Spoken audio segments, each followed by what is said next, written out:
for the Pledge of Allegiance.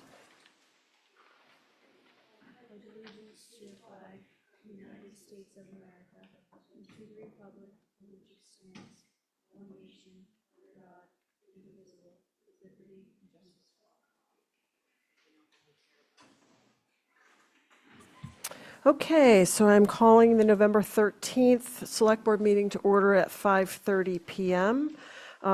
We will be following the agenda with two exceptions. Both were amended in the online version. The Island Home operational costs is being postponed, and we will not be discussing the home rule petition from the Nantucket Planning and Economic Development Commission. They are having a meeting on Friday. Or I should say we, because that includes me. Announcements, Libby? Thank you. This meeting is being video and audio recorded. The May 3rd, 2025 annual town meeting warrant is currently open for citizen warrant article submittals through next Monday, November 18th at 4 p.m. These require the signatures of at least 10 registered voters in Nantucket, not from somewhere else. And we urge people to read over our citizen warrant article guide. The link is on the agenda and it can be found online. We are holding a hybrid public forum next Tuesday, November 19th at 5 p.m. It's a hybrid meeting, as I just said, here in the community room and online. And the link is in the agenda. It's also online. It was also in an e-newsletter we put out today. It's on the South Coast Wind Offshore Wind Project and the Bureau of Ocean Energy Management's proposed mitigation for adverse effects to the Nantucket Historic District. So this is a great opportunity for the public to weigh in on potential mitigation measures. There's a lot of information about this. Much of it is shown on the agenda. And right before the meeting, our preservation planner let me know she has a quick announcement. Holly? Thank you. Good evening, Select Board. I just wanted to mention that this weekend, the CPC project, which is the West Monomoy Architectural Survey, it's a joint project between the town as well as University of Florida. We're going to have an open event at the African Meeting House between 10 and 4. So anybody who has any historic information that they'd like to provide, this will help with this survey project. So just want to mention that. Thank you very much. Thanks, Holly. Libby, is that it? Yes. All righty. Any Select Board announcements or comments? Oh, and Dawn's online, right? Yeah, just so we'll be taking votes by roll call. Hi, Dawn. Hi. Okay, so no Select Board announcements or comments. Follow-up public comment questions from prior Select Board meetings. Those can be found on the public comment page on the website. And I don't have them in front of me. I should have done that. Hold on 1 second. Not totally prepared.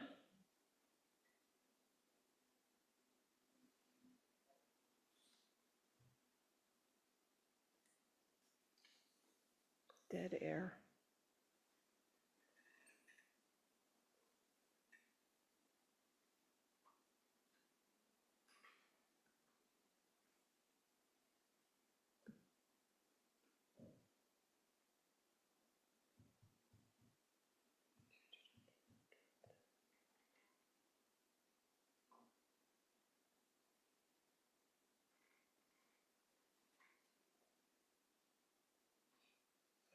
I'm sorry, I'm not seeing them. Are they in the agenda packet? Okay. They are up online on the public comment page. Normally I would read them. I've just lost track of that today. So my apologies to the commenters, but you will find the answers online. Okay, now we'll open for public comment for those items not on the agenda. Is anyone in the room wishing to speak? Okay, I have a couple hands up online. I'll go to Madeline Hay.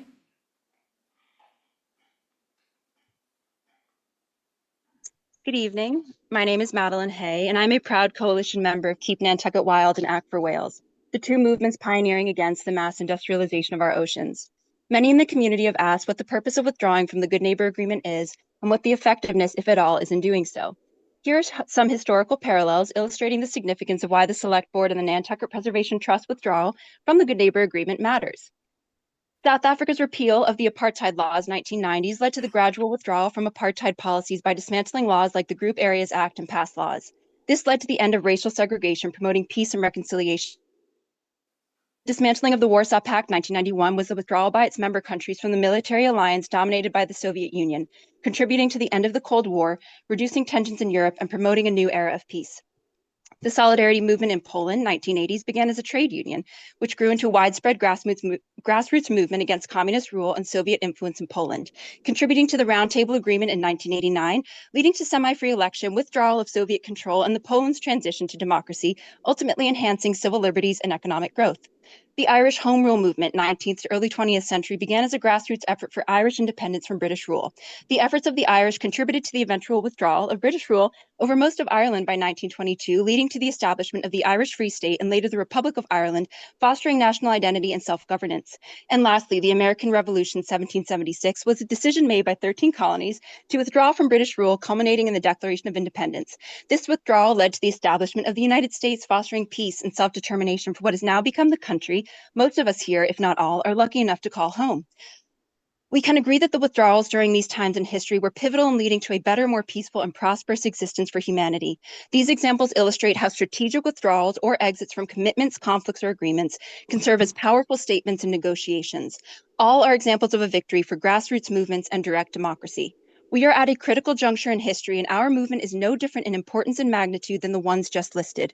If the proposed industrialization of our ocean continues, 2,342,641 acres of ocean leased between the states of Maine to North Carolina will degenerate into industrial power plant wind turbines. There will be no viable future for our oceans. We are profoundly disheartened by Nantucket's claim of powerlessness against wind turbine construction. Their refusal to join legal challenges is nothing short of an abdication of responsibility. The town does possess the authority to influence outcomes, and their retreat from this fight is a betrayal of their duty to protect the community's interests. To the Select Board and the Nantucket Preservation Trust, these reasons above are why we urge you to withdraw from the Good Neighbor Agreement. And to the citizens of Nantucket, these reasons above involved. Join us. The time to act is now. Thank you for listening. Good night. Thank you, Madeline. I'll go to Megan Perry next.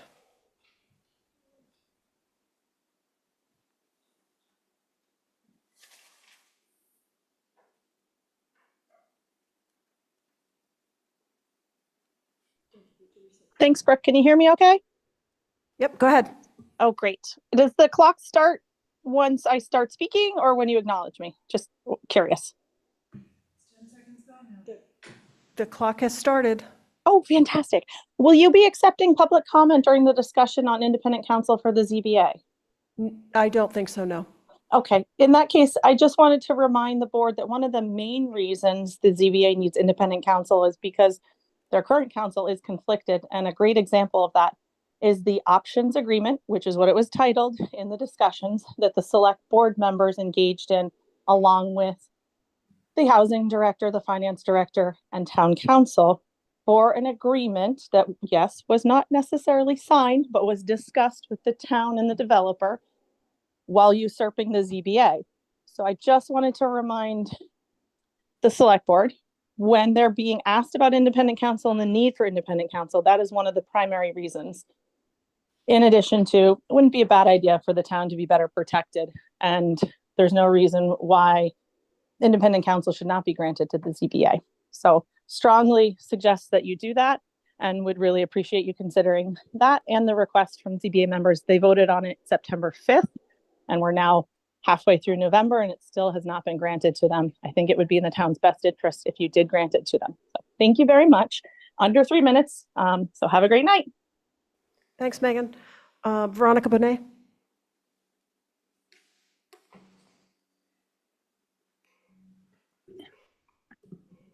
Hello. My name is Veronica Bonet. I assume you can hear me. Yes, go ahead. Okay.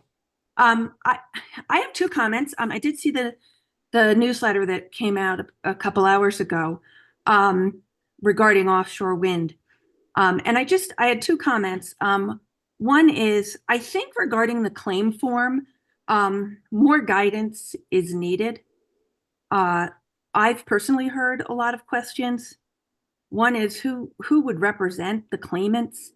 Is this like a class action type lawsuit? And if somebody makes a claim for lost business or lost value, what kind of releases are going to be required? Is it going to be an NDA, a non-disparagement?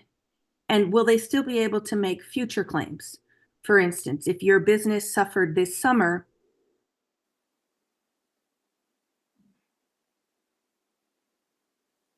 Veronica, we're not able to hear you now.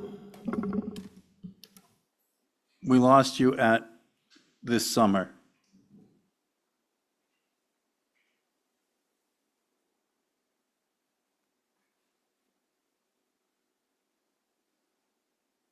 We're still not able to hear you, Veronica.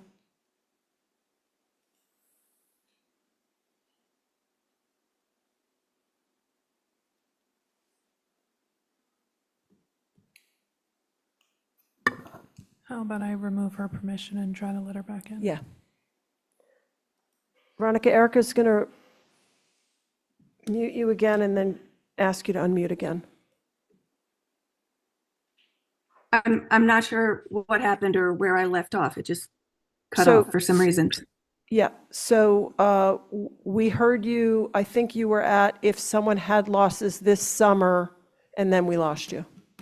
Oh, okay. So then this summer, how will they know what their losses are going to be next summer? And, would getting some compensation today preclude them from getting future compensation? So I was just saying, I think more guidance and explanation of how that representation is happening would be helpful. And then the other comment was, what about homeowners and business owners? Is everybody eligible? And what about one of the largest landowners, the town of Nantucket, through the land bank? I mean, the town of Nantucket owns at least $2 billion worth of real estate. And are you going to be bringing in appraisers or actuaries to assess this increased risk on the property? Increased risk means lower value. So I don't know how you're going to handle that. And maybe you don't either, but that was a question. And then a second question that I have. What kind of pressure is being put on BSEE to ensure faulty blades are not installed, and if necessary, the faulty ones are removed? And when are you going to make conversations that you may be having with BSEE public? I think that would be very reassuring for people to know that you're in regular contact with them and pressure is being put on them to not allow restarting until this blade situation is worked through. Thank you. Okay, thank you. Okay, any other public comments or questions? Okay. Okay, Amy DeCibio? Hi, can you hear me? Yep, go ahead. Great. I have actually two things. First of all, I see this statement that you guys put out recently.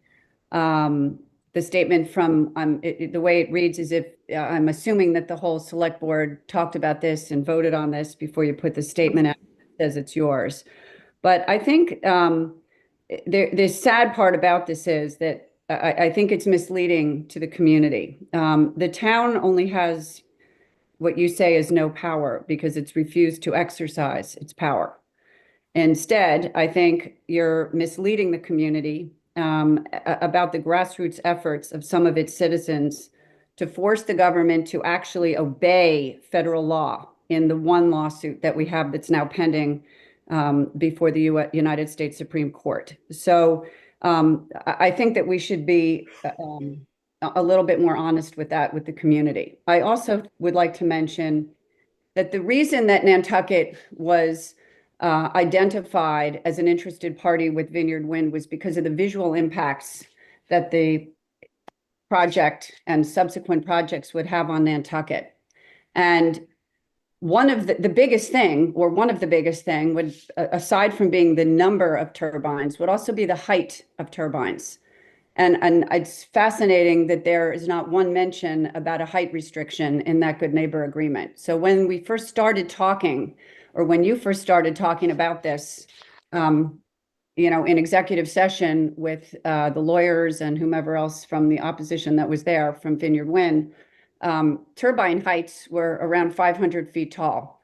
The current ones out there are over 800 feet, and for subsequent projects, they'll be over 1,300 feet. So it seems like a big whiff in the quote good neighbor agreement that height restrictions weren't something that were restricted. That's all I have to say. Thank you. Okay, thank you.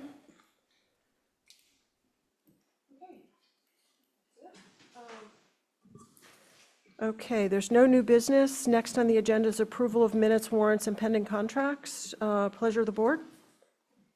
Move approval. Second. Okay, by roll call, Matt? Aye. Tom? Aye. Malcolm? Aye. Dawn? Aye. And the chair votes aye. That's unanimous. Okay, citizen and departmental committee requests and reports. First up is Historic District Commission Operations Review, which was tabled from September 18th. And we have online Will Cook and Kimberly Rose from NAPC who executed this contract. And just by way of history, they came and made a lengthy presentation to us. When was that? In February, and there were some interviews that hadn't been completed, and they were asked to go back and complete the list, go through the full list of requested interviewers and the scope of work. And now they're back to us to give us an update from their original report on what they learned during those initial interviews. And then I've also asked them to give us their 5 top recommendations out of the report, which was quite lengthy and comprehensive, but it's helpful to pull out the 5 things they thought would be most helpful. So, Will? Thank you, Brooke. I'm joined by Kimberly Rose, whom you all know. We're not joined tonight just because of scheduling conflicts with our fellow interviewers, Lisa Craig and Robin Ziegler. But we are pleased to be back. Just by way of quick update, we completed the scope of work. We conducted the additional interviews in the late spring. And then Kim and Lisa took the lead on creating an addendum to the initial report, which was provided to the town.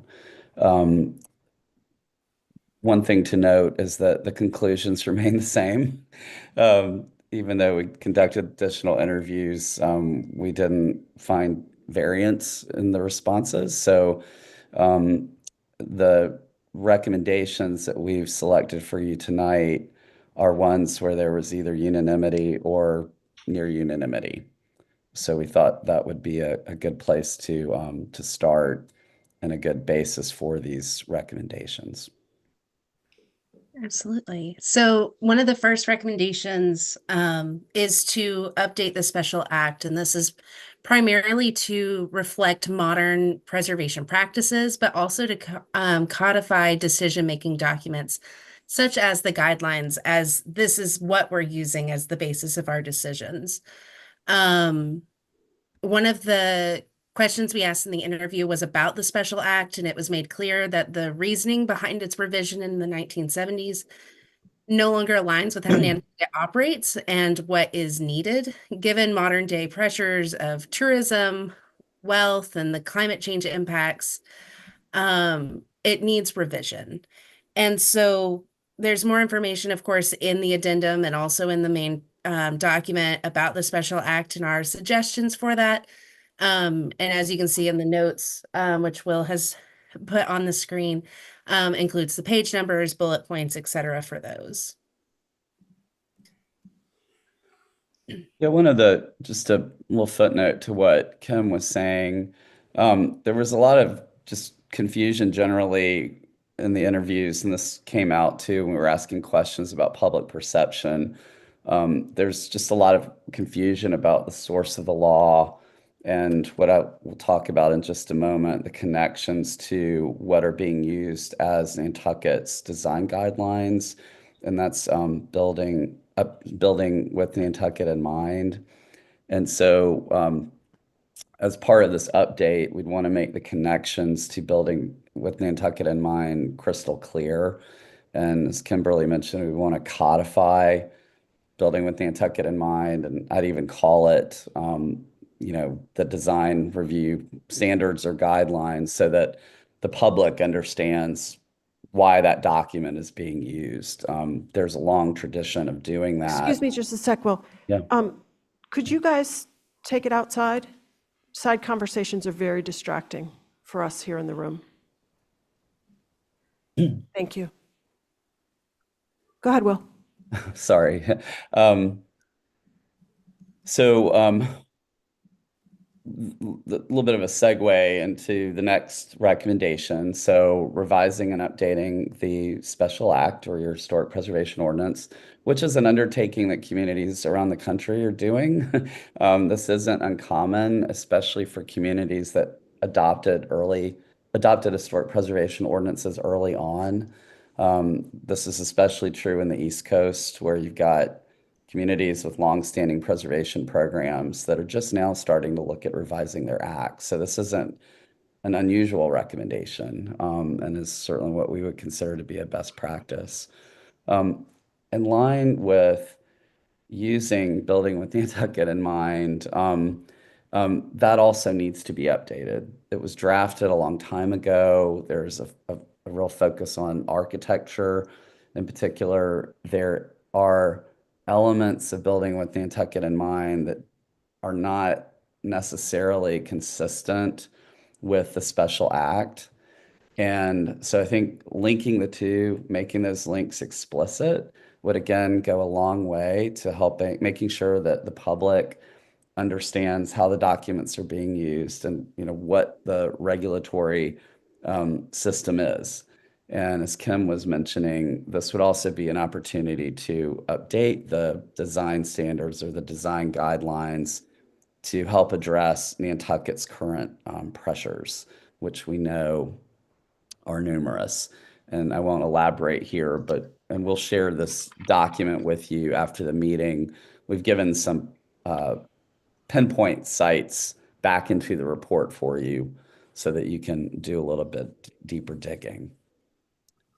So one of our third recommendations is to adopt a rules of procedure, sometimes called a rules and regulations document. It basically just lays out everything, whether that's from your bylaws, whether that's from the special act, from how meetings are supposed to be run, the rules, the format of those, the application of the special act as well. So it's kind of a guidebook on how to apply your special act, how to apply all of the bylaws and regulations that have been created, and then also how to manage the historic preservation process.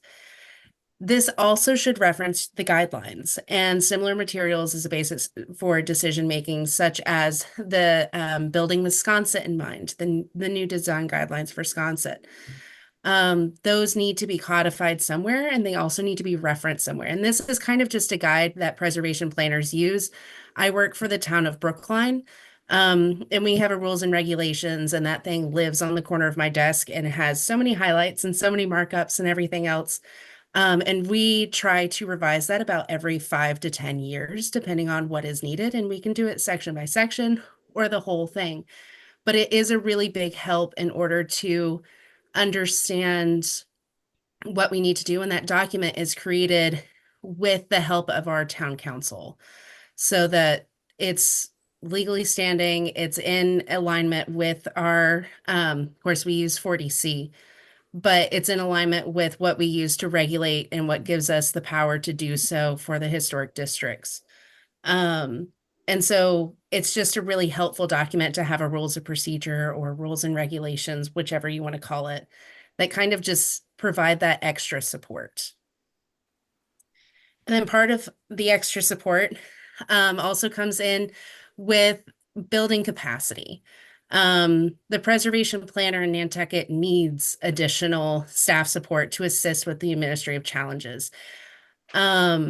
This is talked about in multiple places within the report, also within the addendum, but it has become increasingly evident that the capacity that the current staff, the current preservation planner has, is exceeded by the sheer volume of applications, by the HTC, and by what is required of them. And so additional support is always going to be extremely helpful. And then our last recommendation, this is one that I would recommend to any community across the country, is to implement annual legal training for local historic preservation members. This is also considered a best practice and is also a requirement for continued maintenance of certified local government status. So we thought that would be an easy one that we could implement, or that the town could implement in the short term, and to consider on an annual or semi-annual basis. And then to the extent that there are particularized preservation issues that are coming up routinely, you could also introduce specialized legal trainings on those issues throughout the year as needed. Okay, thank you. Does that cover it, what you have for presentation? Are you, we're going to open for questions from the board first, and then if we have any questions from the public, we'll take those as well. So board comments, questions? Yeah, just Matt? my first is, I think I know what it means, but you talk about strict, what are you calling it? You're calling it lenient and strict. What do you mean by that? So essentially, there are different, in conversations with the people that we interviewed and in conversation with HDC members or commissioners themselves, they did say that they hold different areas of the island to different standards. And so something that's in mid-island may not necessarily be held to the same status as one in the core town of Nantucket or in the core of Sconset. And so by developing and codifying that as a strict versus a lenient standard of review, obviously, if it's not within one of those historic cores, then perhaps it doesn't need to follow the exact strict guidelines that those other buildings that have, like the 3 bricks on Main Street need to follow. So it's just kind of establishing those lines of what is actually benefiting historic preservation, what is benefiting the island. Is it protecting a building that was built in the 1800s versus protecting a building that was built in the 1980s? Yeah, so the idea, Matt, is that by making those standards of review clear, it would help promote certainty about what standard is going to be applied. That, again, helps members of the public, developers, and helps guide the decision-making of the commission members. Right, yeah, that's kind of what I thought you were going to say, and I've, sort of as the HTC has gotten busier and busier, I've almost thought it should be, sort of 2 HTC boards, maybe it's the same people, but split into 2 boards, with one night being, strict things that need full attention and need full documentation, and other nights being more lenient. That's another way to do it, but I think that's a good recommendation. And I think the recommendations in here are great. I look at this when we talk about how do we implement, I do think it's a staffing issue, having time and ability to work on these. And I think, this is sort of finding a way to sort of say, okay, here's what we're doing. Here's the 2 or 3 we're knocking out this year. Here's the 2 or 3 we're knocking out next year. Finding that, I think, would be amazing. I just think it would be great. So thank you. Yeah. My comments are actually similar to Matt. Just one procedural issue. It's bothered me. It said the draft report went to staff first. I mean, we sponsored this. I think the draft report should have come to us first, even though the staff may have made changes that were insignificant. That's just an image for me that I would like to see next time changed. And it goes down to what Matt was referring to about actual implementation. I was meeting with a group of citizens today about another issue where there was a marvelous report issued about 8 years ago and nothing really ever happened about it. And this is a good report. So the key is if we actually do something about it. And that's what I would like to have a little more information about how we're going to change. I like this report. But it's, so what? I mean, we say we're going to amend Nantucket by design or the special act, but what specifically are we going to do? Who's going to sit down with that piece of paper and pencil and start doing that and bring it back to us? Or is it just going to be something else we did a nice job at and thank us, and it just sits there for another year? That's my only concern, is implementation. And it says you need additional staff, significant changes, but it's not really that specific about what we will change and what additional staff we need. So I would say that the question of how it gets done is about human resources to get it done. And so I think that's, and financial resources to make that happen. So I think that is really the burning question. Where do we go from here to make sure this doesn't end up on a shelf forever? And so anybody else want to comment from the board side of things? Is there anyone? Stephen?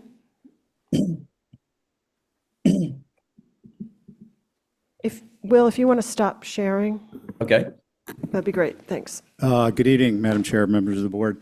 My name is Stephen Welch. I serve the HDC as its chair. I'm here speaking on behalf of the commission. I'm a little uncertain what I'm hearing. It sounds from what was actually just said, the recommendation is to, for instance, revise Building with Nantucket in mind, and the comment was made, well, how will we get that done and how will we review it? I just want to point out the HDC, as you all know, is an elected board under an independent special act of the legislature. I think it's outside, personally, I believe it's outside of the select board's purview to be entering into discussion over how the HDC, the commission itself, will form its rules and regulations, either drafting, adopting, or enacting them, or any other matter that has to do with the commission's policy decisions. However, the town currently provides HDC staff support, which is woefully lacking based on we need additional appropriate staffing. For instance, we have been, for the better part of 2 years, for almost a year behind in receiving minutes. Minutes are an integral part of what the HDC does because we look at applications sometimes a following week and sometimes a month away. And we need to be able to look back for consistency. There's a myriad of issues I'm not going to get into. I don't believe in airing dirty laundry out in the public. I'm not suggesting anything at Plus, which I am aware of intimately the workings, having been involved with the HDC for 7 years, and also disclosing I'm obviously the local building inspector. This isn't on Plus. This is on the town providing adequate funding for adequate resources for the HDC to function the way that it needs to. The other aspect of that is, I want to get into very quickly, a couple things. One, the survey isn't transparent, nor were the interviews. Two, the recommendations are largely outside the scope of the publicly endorsed scope that the select board and the HDC agreed to, which was then turned into the scope of services for the contract. Many of the items that we had requested to actually help the commission have not been met. We all know that we need additional we need additional appropriate staff. That's no surprise to anyone. And I want to point out, the HDC is empowered to develop and adopt its own rules and regs. This is under the special act. There's no reason to go and open the act. The HDC can do this. What the HDC has been trying to do, interestingly enough, last night we had over 80 applications we processed. We're currently caught up with our workload. We've had changes in the board, we've had change in the chair, we have changes in the way that we operate. As a result, we have best practices we adopted.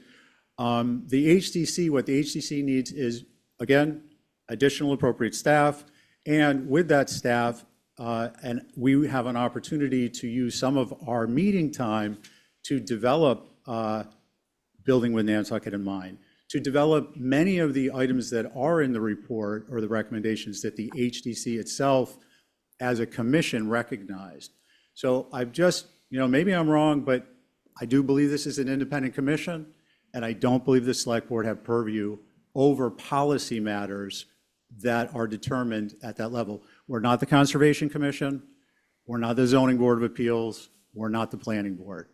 I'm not saying that to be confrontational, I'm saying it as a matter of fact, and having invested 7 years of my volunteer time into, the reason I got off the couch at the HDC was I saw room for improvement, and steadily it has been occurring. So I thank you for considering my comments. I don't expect you to respond to them this evening, but I would ask that you give them some serious consideration. Thank you. Chair, I would like to respond if it's okay. Through me. Yeah, through you. I'd just like to say, Madam Chair, I don't think the select board is trying to interfere with an independent agency. I think the select board is here to help that agency. As elected officials of the entire town, of the executive branch, I think it's our duty to see when there's issues that we help fix it.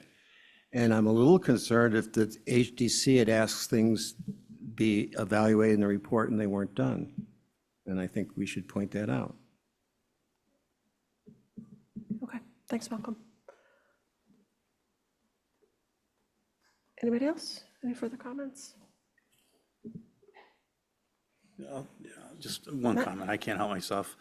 When I first got reelected like 12 years ago, some of these issues were still roiling then, and I think this is a step in the right direction to start to fix them. And I think, no one has been beating down my door for staff.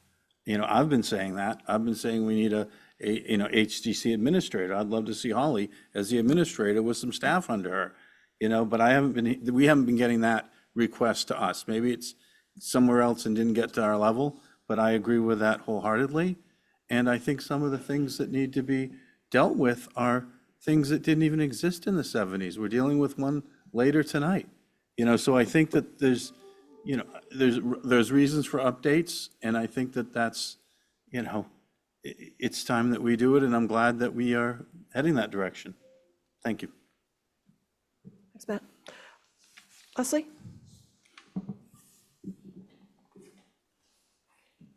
Hi, Leslie Snell, Director of Planning. I want to say that I'm very supportive of this report. I think it has some really great recommendations. It seems like the conversation is really focused on staffing, which of course we do need additional staff. That's always helpful. But a lot of the comments that surround staffing require changes to be made by the commission, changes through their legislation, changes through their operations. So I just wanted to point out that the focus doesn't need to be entirely on staff. It needs to be a little more introspective on their part as well. Thanks, Leslie. Okay. Anybody else? Al? I don't think anyone's saying that Plus isn't doing their job. Val, just name for the record, sorry. Oh, Val Oliver, HDC Commissioner. There is so much to this job. We need another Holly. She can't do it all. It's impossible, and we're always behind the 8 ball, and then it evolves into something it shouldn't. So it is a staff situation. It's not saying anybody's doing their job wrong or whatever. Raise the fees in the HDC office and get another person who can help Holly, who knows about architecture, who knows about preservation. it's definitely, you know, can we approve things on our end at the meetings? We're doing that. We have a subcommittee that's like trying to improve practices, and we need behind the scenes staff support as well. One of the things that keeps coming up, and people call me as a commissioner, is we can't keep up with stamping our approvals. It takes forever to get an approval, and then there's just, we need more help. Thank you. So I know in my life when something is not going well and I need to change, but I'm on the hamster wheel of doing the thing that's not going well, so I don't have the time to figure out how to make the change. I'm hoping that we can find a path forward where the commission has time to look at some of these recommendations, evaluate them, figure out whether they make sense. We're not imposing them. We ask for an independent assessment of how things are going, to give the commission some suggestions, and now we need to give them room and time to follow up and evaluate whether these suggestions make sense going forward. So things have changed, and I hope that I hope it's seen that way, as a partnership to give you some, you know, independent suggestions on and input from folks who have been part of this process over the years, that might be helpful. So I really hope that you'll see it in that way, which is the way I intend it personally, and I think that's the way the rest of this board intended it. So that said, if no one else has anything else to add, Holly? Thank you, Madam Chair. I just wanted to publicly thank the Select Board for allowing the town to hire the subject matter experts from the National Alliance of Preservation Commissions. For those who are not aware, they are the subject matter experts in preservation. They do this across the country, they mentor, and since Nantucket is a certified local government, myself and my colleague Nikki Sheriff were able to go to the forum that they have every 2 years, and this year it was in Florida, to see other staff members from across the country, other commissioners, actually, commissioners can go, and really get educated on, because it's really different from what the National Trust does. So I just wanted to, again, thank you for this opportunity. Is everything in this report something that this town is going to do? Maybe not, but it does give a good start in moving in the right direction, and I just appreciate it, so thank you. Thanks, Holly. Okay, I think that'll be the final word on this topic for tonight. Moving on to Finance Department request for grant anticipation note approval. Brian? Thank you, Madam Chair. So before you have a request to approve and authorize a grant anticipation note in the amount of $875,000. We conducted a competitive sale on November 6th. There were 2 bids. Piper Sandler and Company and Oppenheimer and Company. Piper Sandler was the low bid with a coupon rate of 5.75 and a net interest cost of 5.69. This is a taxable short-term note. It was deemed, when discussion with bond counsel, and advised to issue it as a taxable note. Because of the size, we decided to use what's known as the State House note system, which does not require a bond rating. It essentially carries a Commonwealth's bond rating and does not require a full-fledged legal opinion from Loch Lord to try to save some money on issuance costs. So we are recommending that the board, or asking for the board to vote to authorize a sale and to sign the note tonight. We are in the process of this week finalizing those reimbursements and expect those to be received relatively soon thereafter from Mass DOT. Thanks, Brian. Any questions from the board or pleasure? I'll move approval. Second. Okay, by roll call, Matt? Aye. Malcolm? Aye. Tom? Aye. Dawn? Aye. And the chair votes aye. Thank you. Yep. Okay, request for waiver of the town noise bylaw. Erica? Sure. So Toscana has to do a water line connection across Washington Street at number 26. because the water line is across the road, it requires a full closure.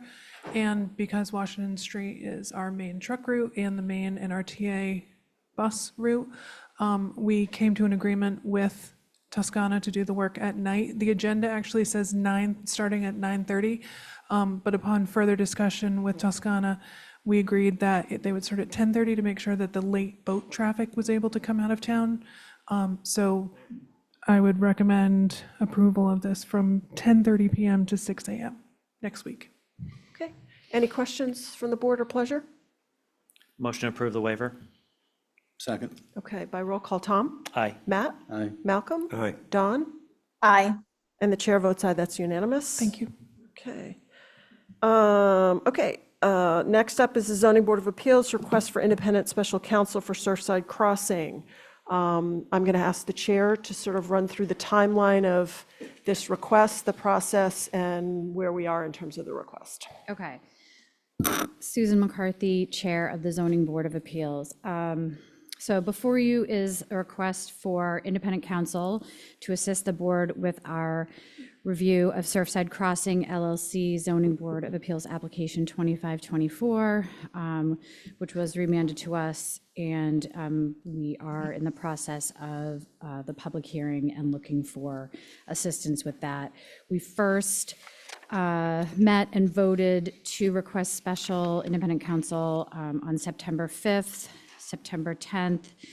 Our admin emailed a letter to the select board to request for the special independent counsel. Town manager got back to us the next evening requesting some follow-up information, specifically for questions that I addressed in the letter to you that went out last week.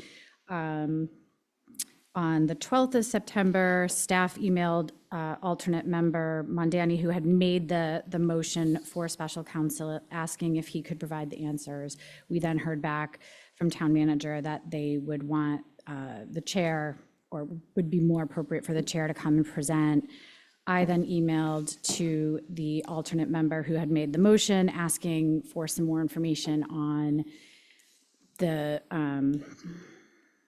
his expectations around the request for special counsel to be sent to me and staff to review, and then determine if if we felt that scope of response was larger or outside the vote that we had made on the 5th, and whether it needed to go back for discussion.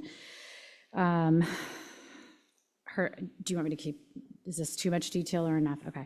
So on this. No, I think it's helpful for the community, and we've had it asked in public comment Yeah, last week, so yes, thank you. And that's why I had put this together last week and then added some more detail to it from your request. So on the 16th, we heard back from, and on these emails, it was, sorry, to clarify, myself as chair, Billy Saad, Brooke, Libby Gibson, town manager, and Leslie Snell may have been on some of them, and Jim was added in at I think, the response on the 12th from Billy Saad to Jim and myself, Libby, and Brooke.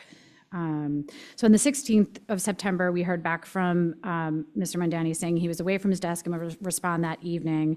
And then we did not hear back from him on the 23rd until I had a phone call from him on the 23rd of September asking me if the select board still needed those questions answered. And I said they did. However, the deadline for the September 25th deadline meeting had passed. In the first email from town manager, it was suggested if we wanted to try to get on the agenda for the 25th of September, we needed to provide information by September 18th.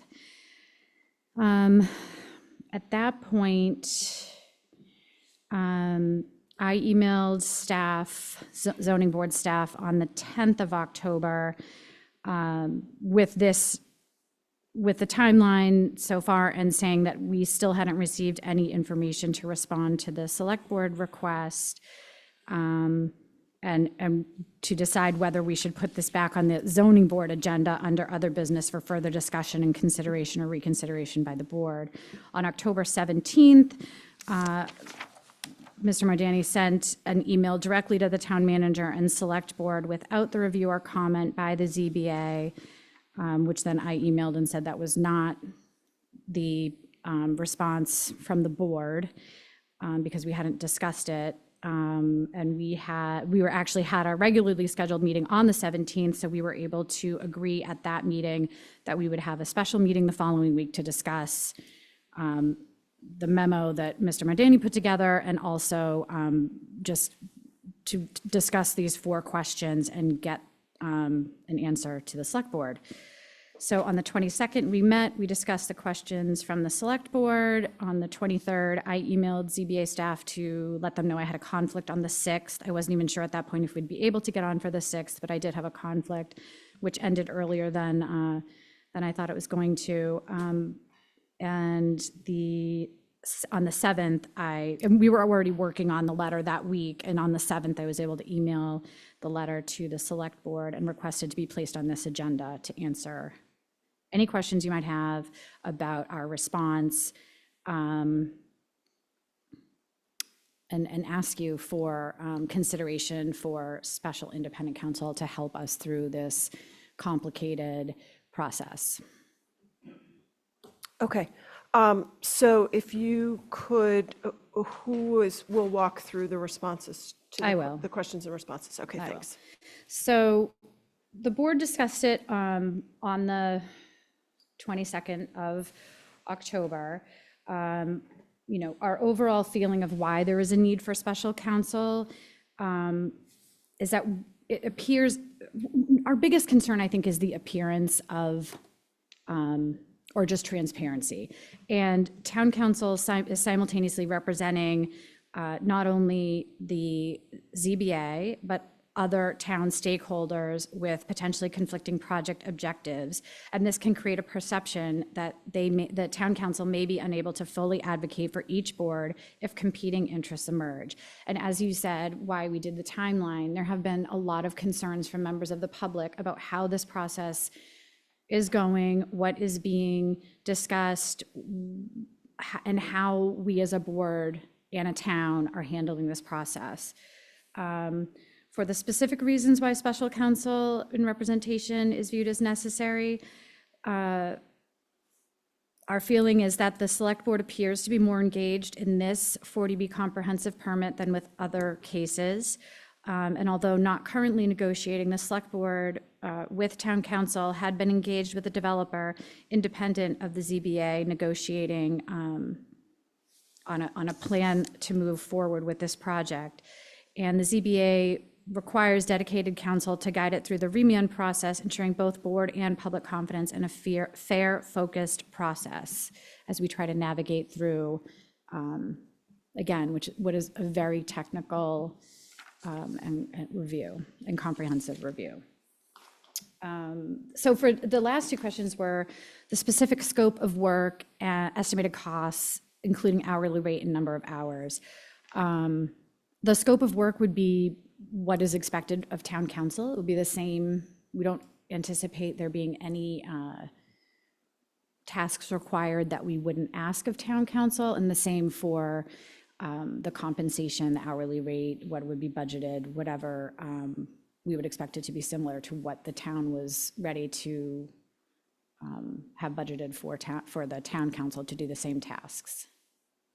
And that's pretty much where we as the zoning board are coming at it. I imagine you guys might have some questions. Okay. Madam Chair, can I be recognized as a zoning board member to speak? In a minute, I'm going to take questions from the board. Okay. Matt? Yeah, just like, one of my concerns is how do we get, do we have anyone in mind for this position? And how do we get them up to speed, in time? My goal at the end of this would be to have not because of this process, but just in general, I would love to see the select board and the ZBA strongly aligned. And so however we do that, I would like to see us strongly aligned at the end of your process. And I hope it's us agreeing to your process, which, would be ideal. And so, so my questions are, how do we, do you have someone in mind, and how do we get them up to speed? Because that could be more than just, Mr. Pucci. Well, exactly. One of the one of the hard parts about this is that town council has been so involved and has such a great wealth of knowledge about this project specifically. I'm not as concerned about finding special counsel because there are a great number of land use attorneys out there and 40B specialists that we could approach. So that's not as much a concern for me as finding the person. Staff had talked about that. We weren't going to reach out to anyone until we knew where the select board stood. I agree, and I think I have gotten from the board, of course, we would like to be aligned on the same position. The issue for us, I think, is that we are looking at a remand where it has come back saying that the plan that came in for our last technical review should have been considered a substantial change and wasn't. So we are looking for guidance on how we address that part of it when there are other conversations going on about programs or moving forward with the number of units that are there. And we just want to make sure that we are really doing the remand the way that the court intended it to be done. But eventually, essentially, I mean, yes, having the same position and all moving together forward with the same position would be great. I'm not sure that I don't think that our review, though, that has to be separate and apart from that at this point. A follow-up, if I could. Yeah, I think that what you just described, the need for, I think is a good question to be asking. I think that's where I could see that as well. Is there anything, can I ask Ms. Modani, is there anything else along those lines that? Yeah. The only thing I want to be clear about is just that this was not noticed and there's two of us here. So we're just not sure how, we were cautioned to have one person speak. So we can proceed, but proceed with caution. I don't want to have an issue with. Okay, if excuse me. I would like to ask town council if there's any concern with having two ZBA members speak on this matter tonight. Thank you. And I'm going to ask Mr. Giorgio.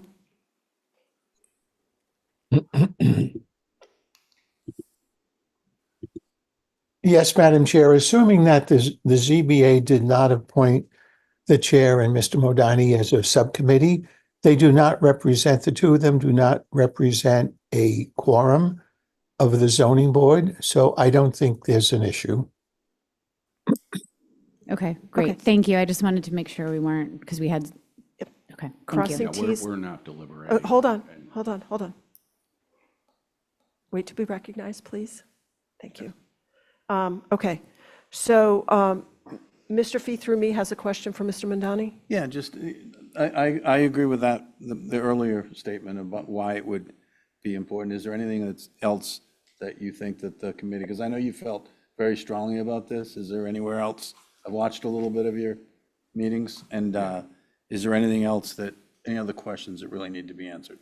Sure. That you know of? And we are authorized to act, and I'm just here to supplement what Susan said. And I think that letter that I sent, and I think, Madam Chair, you have a copy of it, and our town manager does. I don't know if it's forwarded to you, but mine is a little more detailed, and I do have a little stronger opinion about it. And I just want to make you, and I think our board wants to make you aware, without going into details. I don't really see the need to do that.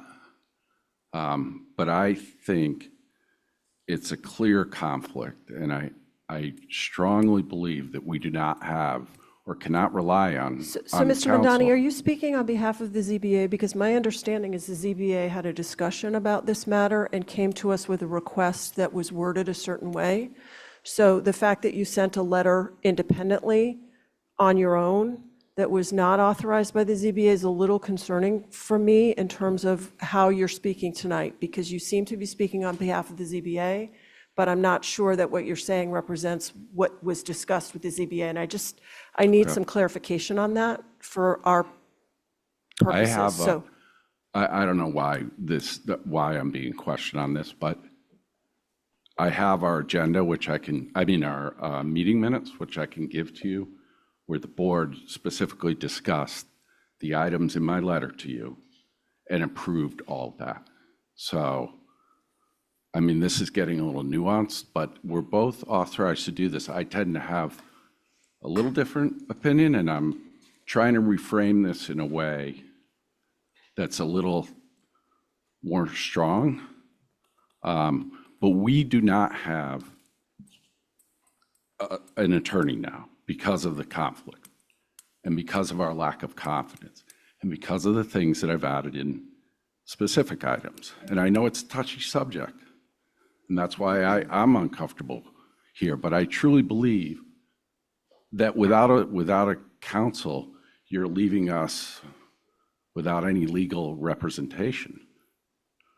If you agree that town council has a conflict and has been advising other members of the community in that it's not consistent with our board and with our state statutory guidelines, state statute mandate, that they cannot represent us.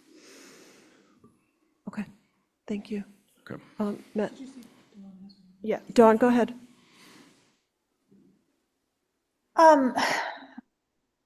I disagree that there's a conflict. I think that town council is well-versed in this and prepared to advise the ZBA independently. And also that our board has no position on this project, except that we've engaged in discussions if it gets built, we may have an interest in buying down units to create more accessible housing. It doesn't have to be a direct conflict. Excuse me? Sorry. I'm not going to say it again. Please wait to be recognized. Okay. Thank you. Dawn? If this board wants to pay if the board wants to pay the extra money to hire a new counsel to be completely brought up to speed, then I'll go along with it. But this doesn't sit right with me. We're creating a really bad precedent where boards that fall within the town are thinking that they're at odds with the select board. And I don't think that that's the case. I think we're all trying to do the right thing. And we want to provide the necessary support. And our town council are very well qualified, very thoughtful people. And I'm just starting to find this continued request for independent counsel somewhat offensive and just really, really unnecessary. Okay, thanks, Dawn. Matt? Yeah, I'll try to, I somewhat agree with Don a lot of the points. I think what I was trying to get to was what were the specifics that we needed it for now? Because I think if we could tease out those 3 or 4 things and do that part, and, as opposed to independent on everything, where we might end up against, in adversarial positions. If we could tease out the 3 or 4 things that need to be answered immediately, I think, I agree with you that you guys need counsel. Not having counsel there now should not be happening. And so, I think so I agree we need to have counsel of some type. And I'm trying to find a way to do that without having to remake the whole wheel on it. And I'm agreeing so with Don. I think we should be able, I think Mr. Pucci, I think his advice was almost what happened at the state. It's almost what happened at Hack was what he said was going to happen. I would love to see you guys going back to Hack with his advice in hand, as opposed to someone else who maybe won't be as as astute, so anyway. And I'm trying to find a way to do that. Other members of the board? Thank you for coming, Chair McCarthy, tonight. So in our packet is the letter that you signed. I think I saw your letter weeks ago, but what was in our packet, what I had to think about preparing for the meeting this evening, what was in our packet. And in the second reason, number 2 here, the select board appears to be more engaged in this 40B comprehensive permit than in previous cases, although not currently negotiating. Select board of town council has been engaging into developer independently. So I'm just trying to kind of think this through. I've been on the board for 1 year and 8 months now. Nothing has come since I've been on the board to consider. So that may be the case previously, but from my perspective, like I'm not exactly sure where that's coming from. Also, in the negotiating part, nothing I'm the select board rep on the Affordable Housing Trust. We haven't considered anything since I've been on in over 1 year. We haven't talked about anything here in public session. So these reasons may be completely legitimate, and what was in your letter, Mr. Mondani. But as I was thinking about this today, again, I was considering what was in Chair McCarthy's letter. So there's a lot to think about here. So I'm kind of at a loss on what is the best thing for the town and the best thing for the ZBA. Malcolm? Well, I too have thought a great deal about this, and our town council they're competent people, they are excellent lawyers, and I've had faith in them for years. However, in this case, this is a little different, and I don't think we'd be setting a precedent. This is a controversial issue. The ZBA wants a separate council. They don't have a separate council. Before, we heard about an independent committee upset a little bit that the Board of Selectmen was getting in their turf a little bit. And I don't think we should. We have a record of interfering with them in the past. I think if they want a council, let them have a council. And I don't think it's that much of a precedent. This is a very controversial issue, and not everyone will be as difficult as this. So I would support them. So, Chair McCarthy, are there specific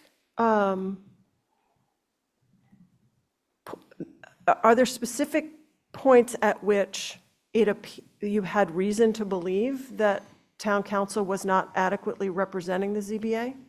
Are there any examples in? So I think that what we saw, which sparked this conversation, came from a FOIA request that was shared, the results of which were shared with us, which showed I think it was a potential or maybe a contract draft that had been redlined by town council. I think was with the Affordable Housing Trust Fund for buy down or deed restrictions. So that sparked a conversation. Now that I actually reached out to town manager and maybe Erica because it also was referenced in our meeting that there was a press release that was released about this issue. Pardon me, but it turned out it was a for the record post correcting what had been said, that whatever those negotiations were abandoned because what I read in the materials provided was that the boards or committee or whoever was working on this, I think it was several committees, that the parties decided that there already was a process in place for deed restrictions or whatever the term was, and so they were going to stick with that and abandon this other pathway, which seemed to be going down the buy down path. But again, it leads to transparency and confidence in the process. So that, I think that was where we saw the stemming, the kickback up of this conversation that had been happening in June of 23, right? When we did the first technical review, and Mr. Modani had concerns as well then about how we were being represented, and that came after the town decided to drop the lawsuit. And there was, some cleanup after that to sort of involve the ZBA after the fact. So I think that's where this is still an issue for members of the public, members of the ZBA, and the thing that I heard the most from board members and in our minutes was just making sure that the members in doing the process felt comfortable with the answers they were getting, were not going to be colored by other solutions or activities going on somewhere else in the town. Not that they might even not be detrimental, but just that our process remains pure and is done in the most detailed way that we can, because it is a lot of information, it's a lot of detail. And I believe the ZBA approved with our decision, our comp permit, I think we approved 60 units and they came back with 156. So that's a huge jump. And then that plan was made to be, that it was a substantial change. So that changes our review. Okay.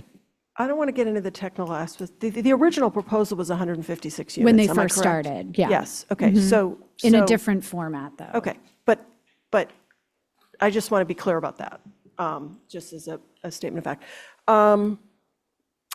So, Madam Chair, may I just respond to you? Mr. Mandani, just a second, okay?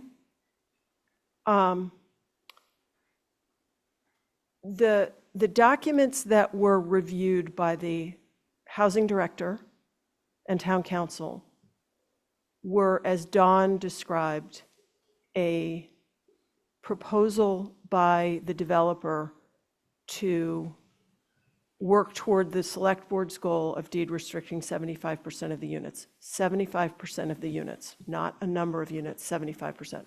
It was rejected as not appropriate legally and for other reasons, financially and otherwise. Members of the public have represented that was some sort of negotiation or some meetings or things happened with a lack of transparency. Just to clarify, it was work product of staff who asked for an opinion from town council, and it was rejected out of hand. So I just want to be clear to the public what went down in that situation. It has been misrepresented a lot in the public space. So that first. The distinction between town council's capacity to weigh in on two different matters that are connected to each other and the idea that automatically makes a conflict, I have trouble accepting that premise. I understand it's a controversial issue and there's a lot of public opinion about it, but I'm not convinced that anyone has shown me actual matters before the ZBA where there's any perception that town council has not been representing the ZBA well. That's my concern here in terms of where I go. Mr. Mandani, you wanted to make a comment? Yeah, I just want to clarify. We voted on September 5th before any of this came out regarding these agreements. So the board's decision was not even based on this. Okay, thank you for that. Okay.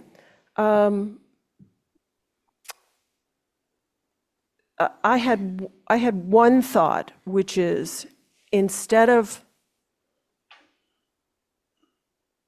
not having town council participate at all, because they are so up to speed, have been involved in this, it's a lot for a new council to catch up.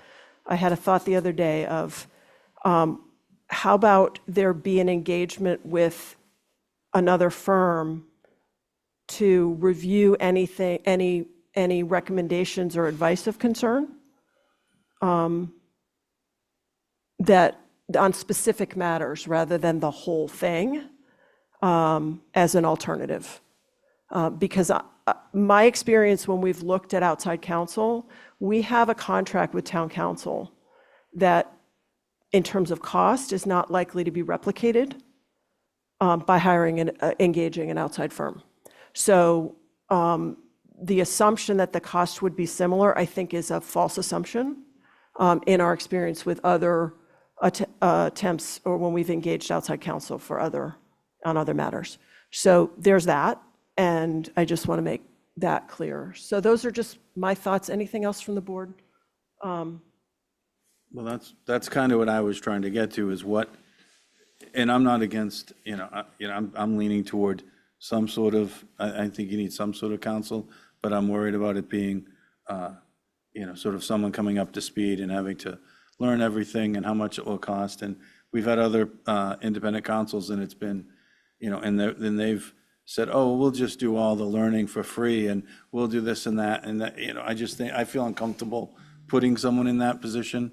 I think the question of how strongly to, what does the remand mean and how you guys should be handling that, I think that's a really important question. And if you feel comfortable, you feel that Mr. Pucci might be influenced on that, I think you should be getting someone else helping you guys through that.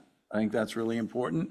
And if there are other things that come up, then maybe that would be important, but I worry about the whole thing. So I'm trying to find an in-between, especially because here's the other part. I've got to just say it. I've told some of the opponents that have come to me that this could end up being a Pyrrhic victory. They could win this independent counsel, but then they lose Pucci's knowledge and Pucci's, abilities, and you end up getting a worse result in the end, even though you win this skirmish. I think it's important that you get a bit of a victory on the skirmish or get a whole victory on the skirmish, but win the war in the end. And so how do we align it so that you guys can do that? That's my, my hope.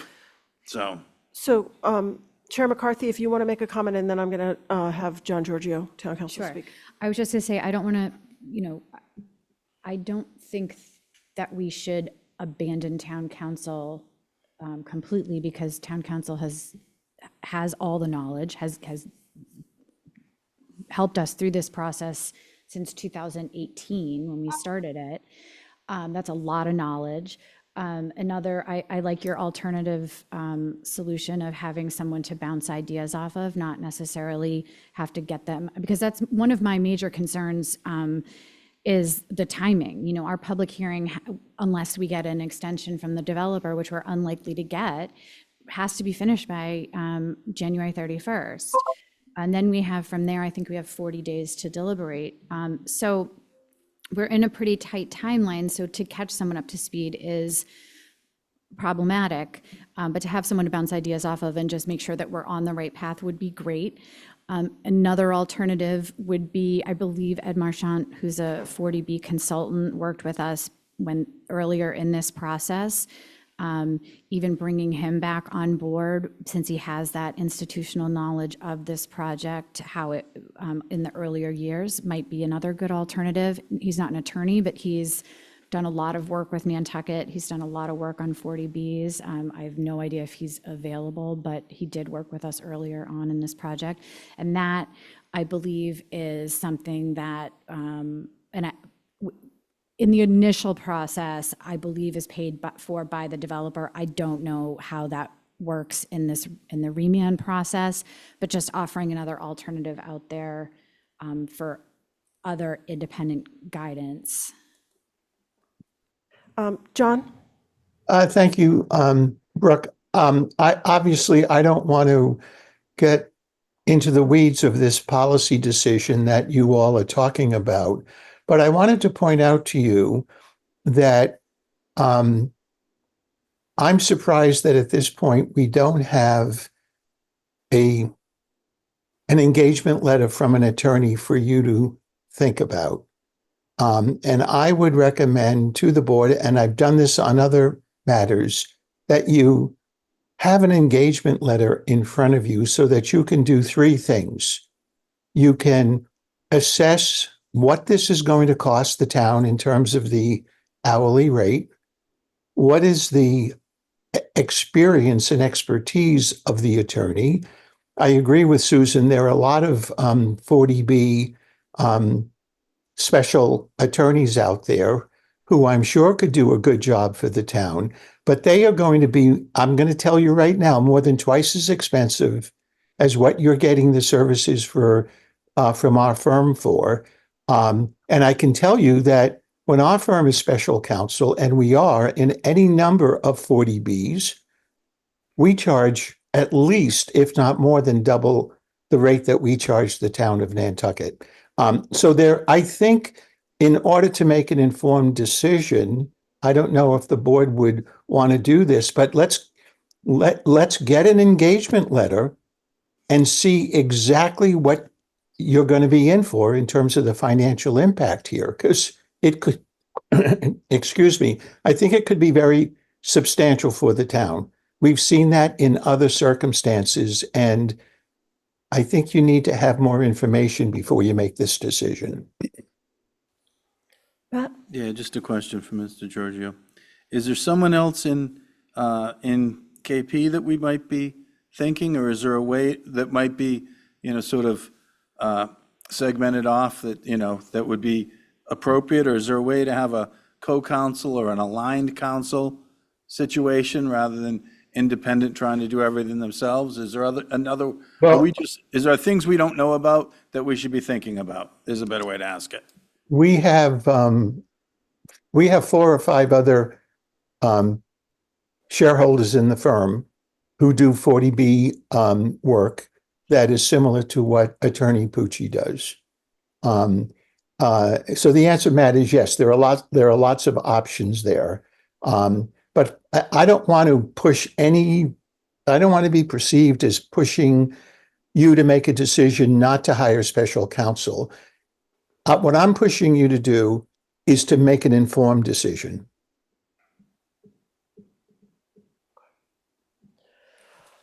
And my concern with that is the time, like going back out and figuring that out, and how do we get back in time?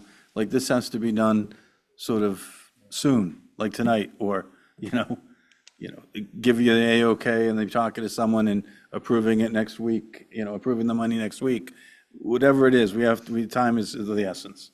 So that's why I was asking, is there such a thing as, could he co-counsel out of KP, or is there a way to align someone without them directing, without Mr. Pucci directing them? Is there someone else that could be independent that could do it for us,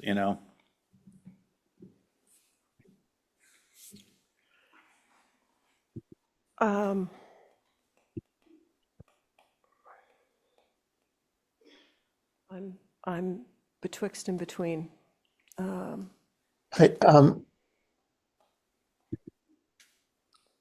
John, did you want If I may, yes, if I may, Brooke, I think that the suggestion to maybe see if Ed Marchand is available is a good suggestion. He's not an attorney, and I don't do 40B work, but certainly in the towns that I represent, I know that Ed has been extremely helpful to zoning boards of appeal.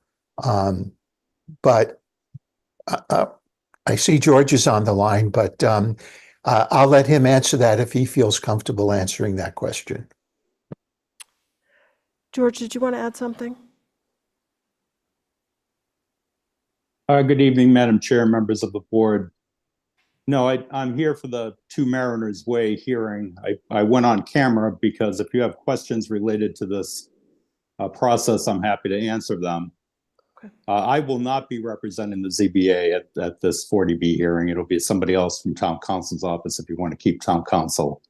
In terms of special counsel, I would respectfully submit, actually, there aren't that many competent 40B attorneys that can both represent the board in the public hearing process and then be able to handle that litigation that's sure to come out of it.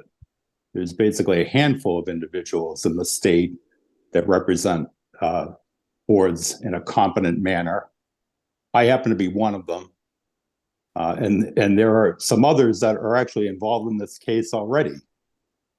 The attorney representing the applicant is commonly assigned through the state to assist boards. You have Dennis Murphy, who's a good friend of mine who represents the Nantucket Land Council in the 40B matter. He's another one that's entirely competent to represent somebody in a 40B. And I would just point out to the board in terms of your decision-making, representing the ZBA in the process is to try to provide balanced advice to them that is legally correct and enables them to pursue something that they're interested in pursuing. For instance, if they ask me a question, is this within the scope of our review? It would be very difficult for me to not answer that question in the affirmative. And I'm not saying that I would tailor my legal advice to suit the client's needs, but what I would do is I would use my expertise of the regulations and I would focus on my abilities as an attorney. And if I thought that there was a good faith basis for a board to assert a certain position in a hearing that they wanted to pursue, I would tell them to go ahead and do that. And I would be happy to defend that on appeal. And a couple of things that I just wanted to update the board on while I had the chance. The controversy in this matter came about because we had filed a lawsuit, town council filed a lawsuit on behalf of the ZBA appealing the original HAC decision, which overturned their 60-unit approval. And when I say town council, the buck stops with me. It was me. It was my case. I filed it, I drafted it, and I signed it. And under ethical obligations, when I sign a complaint, I have to believe in that complaint. I have to believe that there's a reasonable basis to proceed on that, reasonable legal basis. And when I filed that complaint, I based it on two things. A cross-examination that I had conducted of the developer, and that's a matter of public record, and if anybody would like to see it, I'd be happy to forward a copy of it. It happened during COVID. I and a colleague of mine, Devin Braun, tried the case on behalf of the town. And we conducted a extensive cross-examination of the developer at that public hearing. And I established a very limited delta based on math between on project economics, between the 100 units that they had come down to in the public hearing process and the 60 units ultimately approved. And I established based on substantial evidence that the HAC would have been incorrect in granting approval for 156 units. I established a very minor delta between the 60 units approved and the 100 units sought by the developer. And we had a very strong case based on the evidence that any messing around with that by the HAC would be reversible error as against substantial evidence. And the other legal issue that I raised in that complaint was an issue that I'd raised in the underlying proceedings when the original appeal was filed with the HAC, that when the developer went from, the original application was 156 units, but it was a mix of condominium units and single-family homes. And after their appeal to the HAC, they changed their project to an all-condominium project. And I argued at the time to the HAC that you need to remand this substantial change to the board, because under your regulations, it's a specific example when you change the housing type, that it's a substantial change that requires a new public hearing before the zoning board to hear it in the first instance. That was my argument. I made the argument. I put it in the appeal complaint. Then subsequently, when we had, after we had filed this complaint and we were proceeding on that, lawsuit. The select board at the time determined by a 3-2 vote that they did not want to continue litigating that case, appealing the HAC decision. They wanted to pursue some type of negotiation with the developer. And they thought, and again, it was a 3-2 vote. It's not my place in life or legally to agree or disagree with that 3-2 vote, but the 3-2 vote was, as the executive authority, we are directing the dismissal of the lawsuit so that we can engage, have some leverage, or at least the opportunity to engage with the developer. And again, 3 members of the board at the time decided that they wanted to do that, and they instructed town council not to proceed with that lawsuit. Now, I signed the lawsuit. It was my lawsuit. I advised the zoning board of its merits. I signed it and attested to the merits of the lawsuit.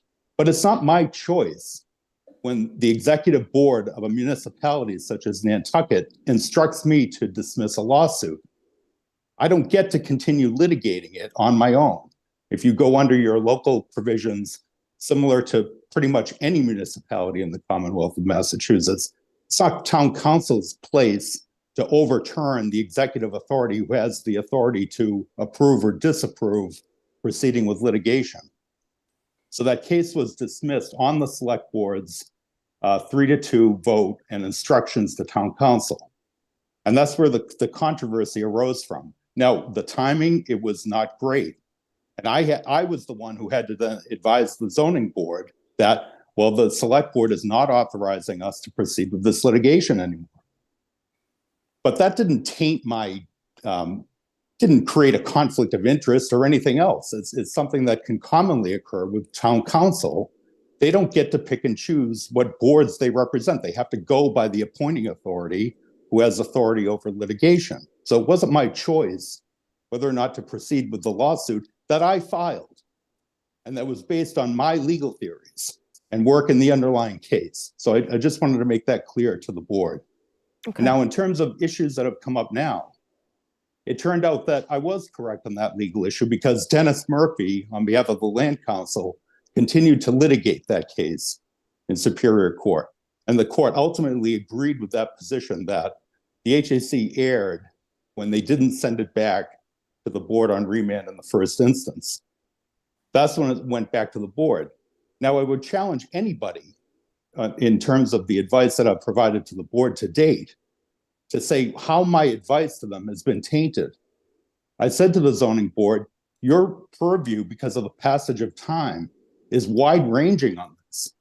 Typically, under a remand, you're limited to the issues that are presented by the project change. But in this instance, because of the passage of time, pretty much everything is open to the zoning board to look at in terms of the project change for the all condominium building, traffic, fire, police issues, the gamut that goes before the board. And I requested several times, tell me where my advice is tainted to you when I'm telling you the broad scope of your review on remand. So I just wanted to update you if that's helpful at all. Because, you know, I would take exception to some of the claims that have been made about a conflict of interest and some type of inappropriate behavior. Everything that council has done is with expertise as a 40B attorney and litigator, and in accordance with the appointing authority who says what matters I'm engaged in and what matters I'm not engaged on. So I just wanted to update the board on that if there's any confusion as to where we're at this point. Okay, thanks, George. Okay, based on all of that, what's the pleasure of the board? Madam Chair? Yeah. Chair McCarthy or Mr. Montani, do you think that the suggestion of a 40B expert would cover if the expert is available to the satisfaction of the ZBA? I mean, I can't speak for your whole board, but. I think that the board would appreciate the extra assistance and having that extra layer of reassurance. And that's what I heard from board members when we met about this on the 22nd. And I just was looking back at the minutes while we were talking, and it seems that based on what I heard at our meeting, I think that would work. And actually that was, Ed Marchand, or someone like him. He would be great just because he's familiar with this project specifically, but I think that would be appreciated. I have a little different view. Ed Marchand But- would be great and helpful. Mr. Mondani, would you like to speak? Oh, I thought Tom was looking at me, so Yeah, that's sorry, okay. Madam Chair. Sorry, I'm being a stickler here, just, I understand, and I I apologize. can be that way. Okay. I think Ed Marchand would be great. He advised us, but I still think our issue is black and white, and we do not have counsel because of the conflict. And I'm surprised that they even want to weigh in on this, and that's telling right there. We're looking to possibly remove them, and they're trying to convince you otherwise. And I just don't think a lawyer should do that. Okay. Could I hear from town council about the ZBA does not have representation? That comes as a surprise to me. Are you asking me that, Madam Chair? Yeah, either George or John. And by the way, Madam Chair, I'm not trying to convince you of doing anything. I'm just bringing you up to date as to what the story is. And No, I understood that. in terms of representation, no, they've had representation. I represented them in the hearing that was conducted by the presiding officer of the HAC on the remand order from the Superior Court. I tried to, and again, a matter of public record is recorded, the proceedings, and I urged the presiding officer in that to give the ZBA the full 6 months that would typically be used for a 40B hearing. He refused to grant that request. That might also be a potential appellate issue, but I argued that to the HAC that they should give us 6 months, the normal public hearing process, and he didn't give the full 6 months. He gave, whatever the deadline is that requires closing of the hearing by the end of January. And I appeared at even though it wasn't confirmed with me as to my availability, I scrambled to make sure that I was available when they opened the hearing. And I gave them advice about the wide range of the scope of review that they had on this remand. So yes, they've had representation. And again, it was a public session. It was recorded. It was taped, videoed, and anybody Okay, can George. watch that. George, thanks on that. Susan? Okay. I want to, okay, George is correct in what he's saying, and he has done a very good service for us and represented us over the years. The zoning board is not saying that we do not have counsel, and I definitely do not want to proceed with no counsel. It was not voted in our meeting to abandon town council. And I just want to make that very clear. I think there is and there is a difference of opinion here.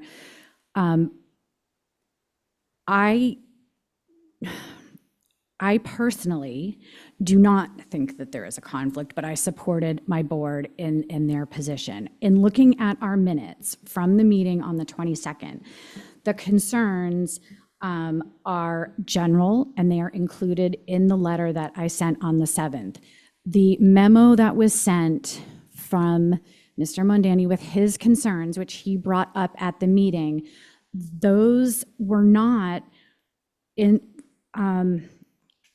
detail reflected in the comments of the other board members. The other board members, agree that it indicated a necessity for independent legal counsel.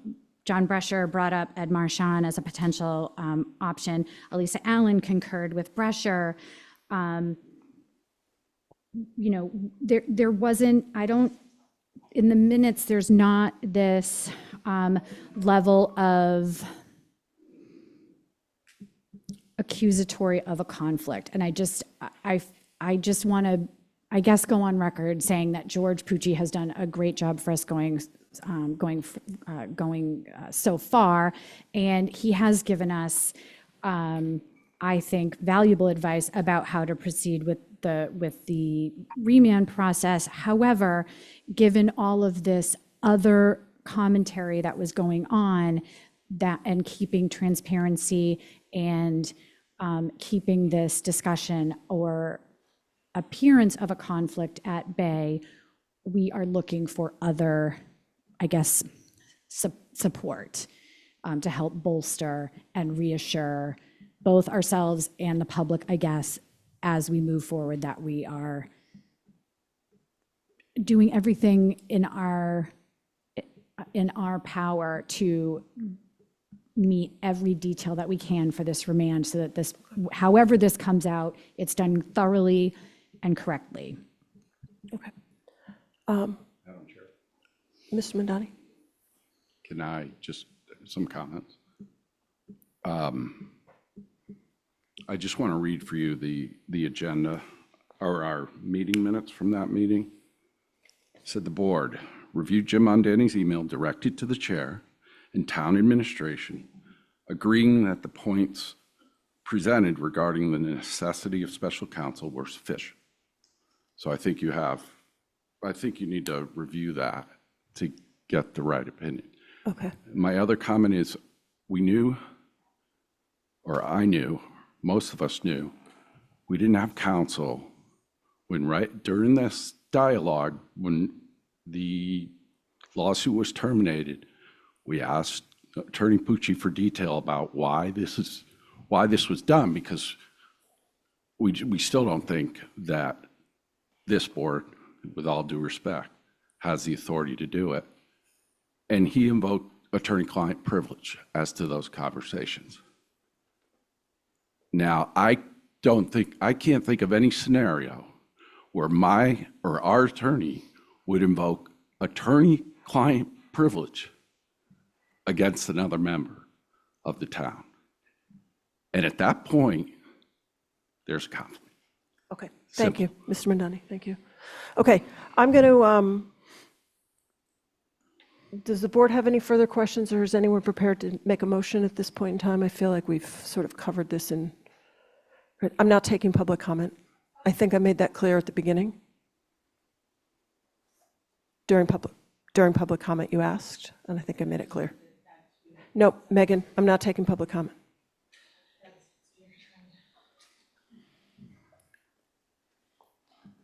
I'm trying to find some way to get them Ed Marchant and get them counsel, from KP that's, if that will work. I'm trying to find some way to make this, so that you guys can get the work you need to get done effectively and efficiently. I'm very worried about going out and starting from scratch. But I don't know what the motion is to make on that. I know, I understand you being upset with the select board. I get that. And, and I don't want to do that again. I don't want us to make a mistake again. And so, how do we find a way not to do that? Can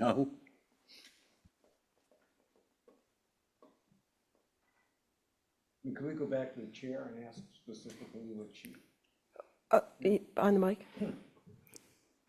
Madam Chair, can we ask the ZBA chair again for her specific requests right now, after all this discussion? So what I'm hearing from the board is replacing town council and from town council, right? Replacing town council completely is not advantageous to the process or the board. I think what the board members would rather see is an in tandem partnership, or a resource for us to bounce ideas off of and just make sure that we we understand what our directive is. Is this like a second opinion? That's exactly what one of the board members said. It's a second opinion. Mr. Madani?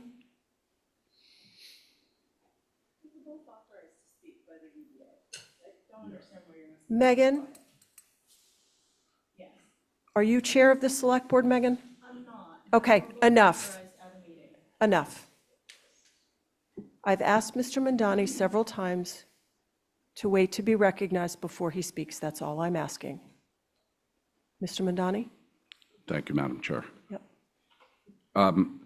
I think that was kind of the nature of our talks back in January of last year, or no, May, when the two boards met. And I probably was more diplomatic, and that's kind of how I asked for it, and it kind of backfired on me that we needed a second opinion. But I think it's more than that, obviously, you know. And I'm only looking, I don't have an issue with the development, the developer, you guys. I just want the board to do what it's supposed to do, and we're looking for your support on that. And that's where I'm coming at this. I have no agenda. I just really believe that we need a separate counsel, regardless of how long it takes or the costs. Okay. I hear you. Okay. Could I Ultimately, follow up with Mr. Madani? Sure. Is separate counsel meaning outside of KP, or separate counsel could be inside of KP? I'll ask your opinion. I think if you believe that there's a conflict, that they wouldn't be able to, the firm is conflicted out. But if people think otherwise, I'm open to it. And my conflict is I just know, because we've been in executive session, we can't share some of that, but I know that a lot of what Mr. Pucci was, warning us about and saying was going to happen is exactly what happened. And so I really get, from that perspective, I worry about losing that, his level of expertise, his level of ability, and I want to make sure that we replace it with something similar. If we're going to go down this path, it needs to be as good. And I get worried that we aren't going to do that, so. Madam Chair, can I just make a quick comment? Okay, last comment. Okay. Okay. Sorry, I just want to back you up, and I've complimented Attorney Pucci on his legal work in this. So it's not even an issue with Mr. Pucci, because he was right. Okay. All right. I'm waiting for the board to take some action. We could be here all night, so what is the pleasure of the board? Madam Chair, I'll take a stab at a potential motion. I just want to say one thing. I think everybody, if I must be so broad, should be a little careful about making allegations of conflicts without backing them up. And I understand that this is a serious matter, and there are people's lives and reputations in it. And town council has done a good job for us. And I'm not seeing the conflict. That doesn't necessarily mean that that the ZBA doesn't need some more assistance and some extra help proceeding with this remand. So I guess I would make a motion to authorize the ZBA admin and the chair to potentially engage Mr. Marchand based on his availability, and to start with that. And then once that could come back to us and that we could consider. Okay, is that a motion? Second. Okay. Discussion? Yeah, Madam Chair, that's reasonable. I mean, I don't think the board will support a special counsel. I just don't hear it. And I'm trying to help the ZBA, and the chair seems comfortable with that motion. I'm not going to speak for her, but she's not yelling and screaming at us. So I guess that's maybe not the best step, but it's where we're going to go. Anybody else? How quickly do we think this could be done if this is where the direction? And Libby, do you agree with this, Libby? What is your take on this? I hate to put you on the spot at the very end, but. I don't recommend special counsel at all. The Ed Marchand idea, I guess, is worth a try. Someone, I guess, is going to have to pay for this. I'm not too clear on who that is or how much this is going to cost, or none of that. This is like a new idea tonight. It hasn't really been vetted. So if I might, I think the appropriate thing is, based on John Giorgio's advice, is to have the ZBA reach out and try to secure an engagement letter, and we can put this on the agenda for next week. So it could happen that quickly. And that in the meantime, town administration would be trying to figure out where the funding would come from for this. And that would be sort of the process, I think. And then we could get it, if the numbers work and the funding is found, then we could approve it as quickly as next week as a contract. Yeah. I'm just going to caution you about that very aggressive timeline. Okay. Because I'm going to have to rearrange a lot of things now to get to this instead of the other priorities that we're needing to get done, and figure out the funding. The problem we have, Libby, obviously, is the schedule, because we meet next week and then we don't meet for Thanksgiving week. And so we're, a couple weeks out if we don't move fast. And I'm sorry to, Susan?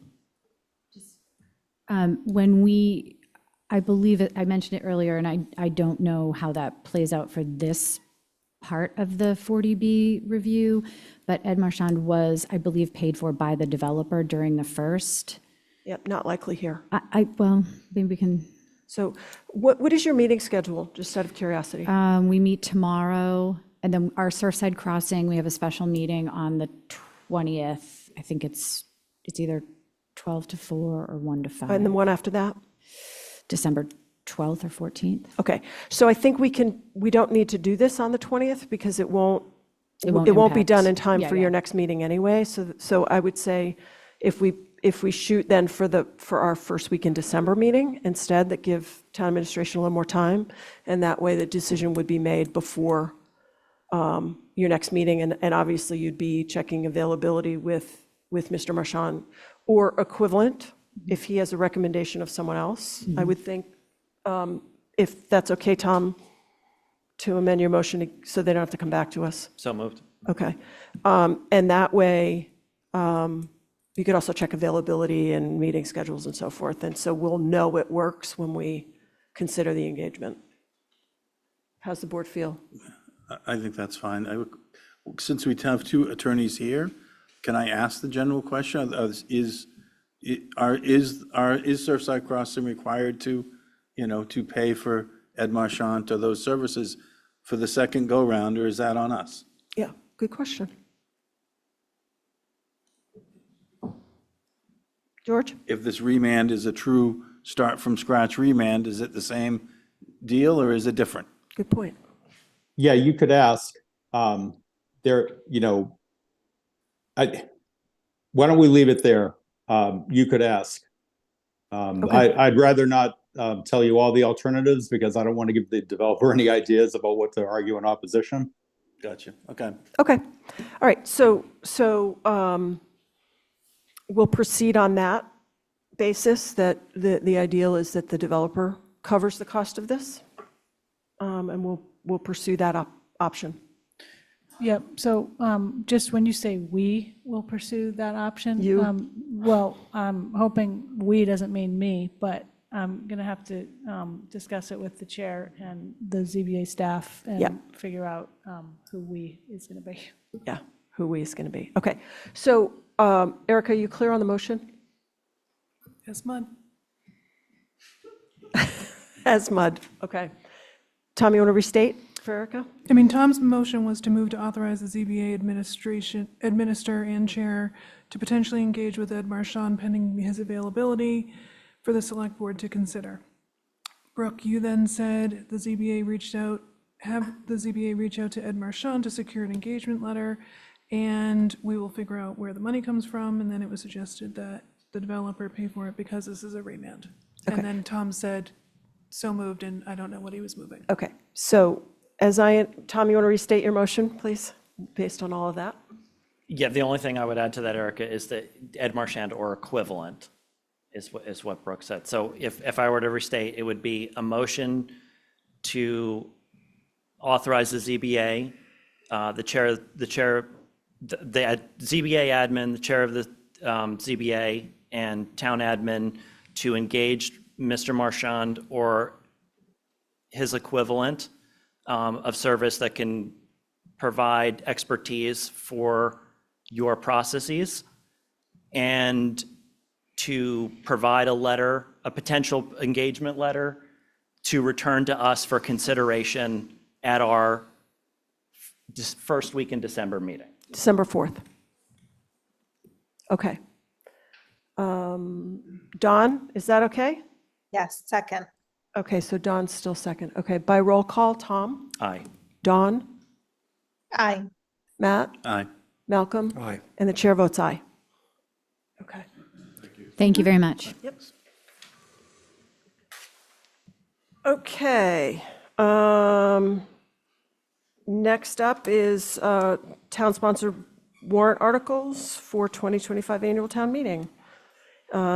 Thank you to Carol Greenberg. Libby, do you want to introduce this or?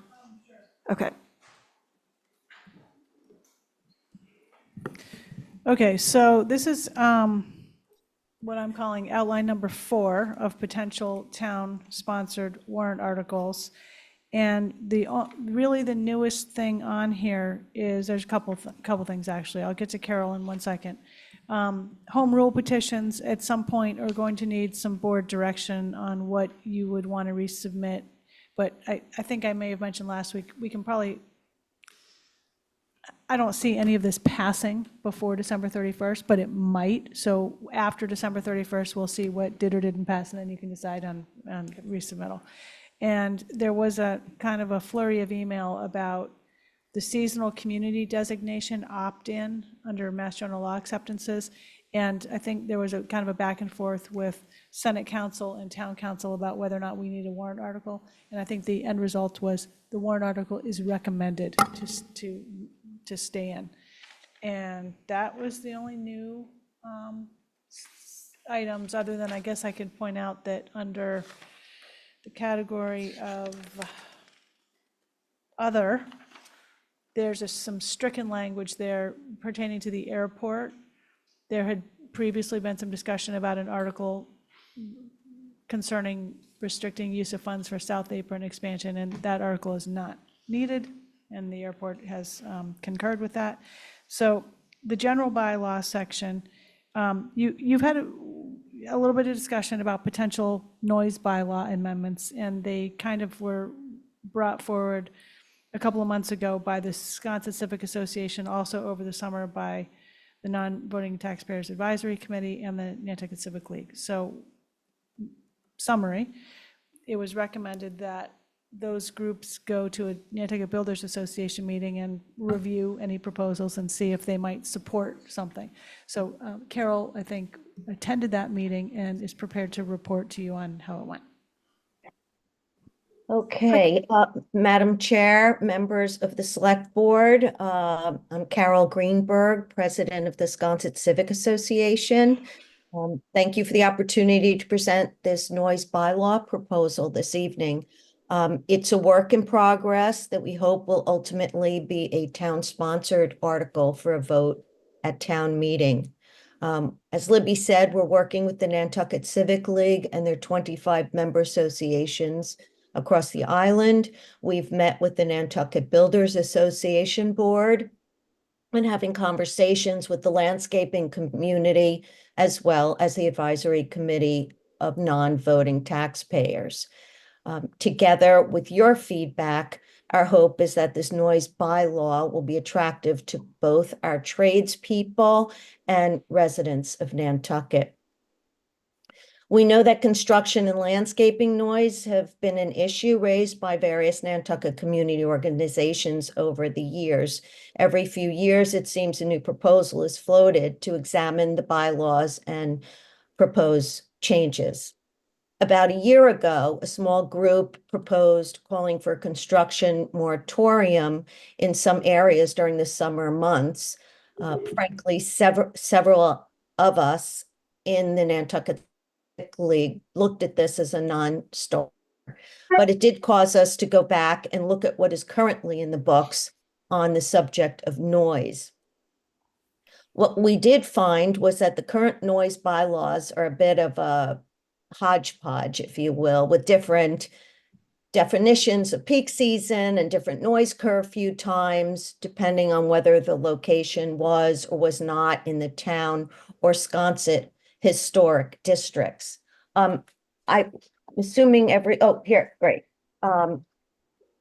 Here you will see that this proposal attempts to make the bylaws more consistent. And we think it is reasonably balanced in that it offers both give and some take. As you can see, there are two sections to the current bylaws. Sections 101(1)(a)(4) relates to construction, tools, and equipment, and 101-1A(5) relates to power tools used outdoors. We are not proposing any changes outside of the peak summer months.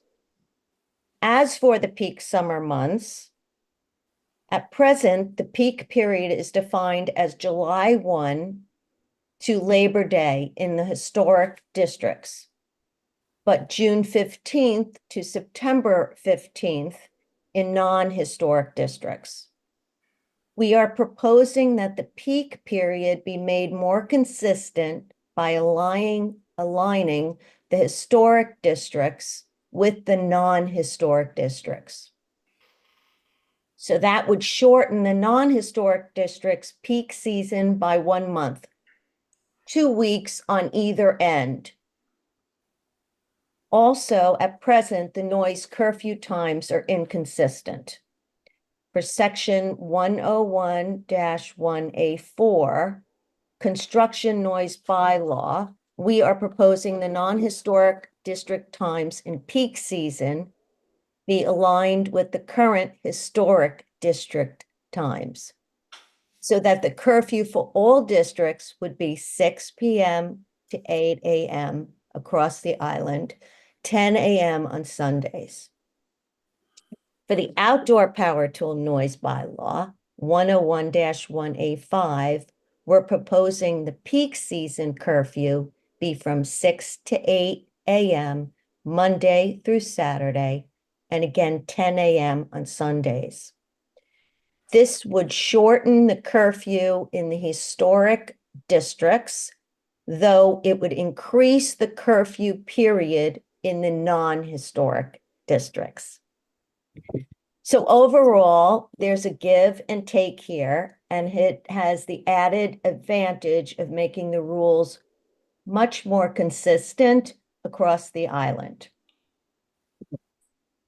I welcome your comments and questions.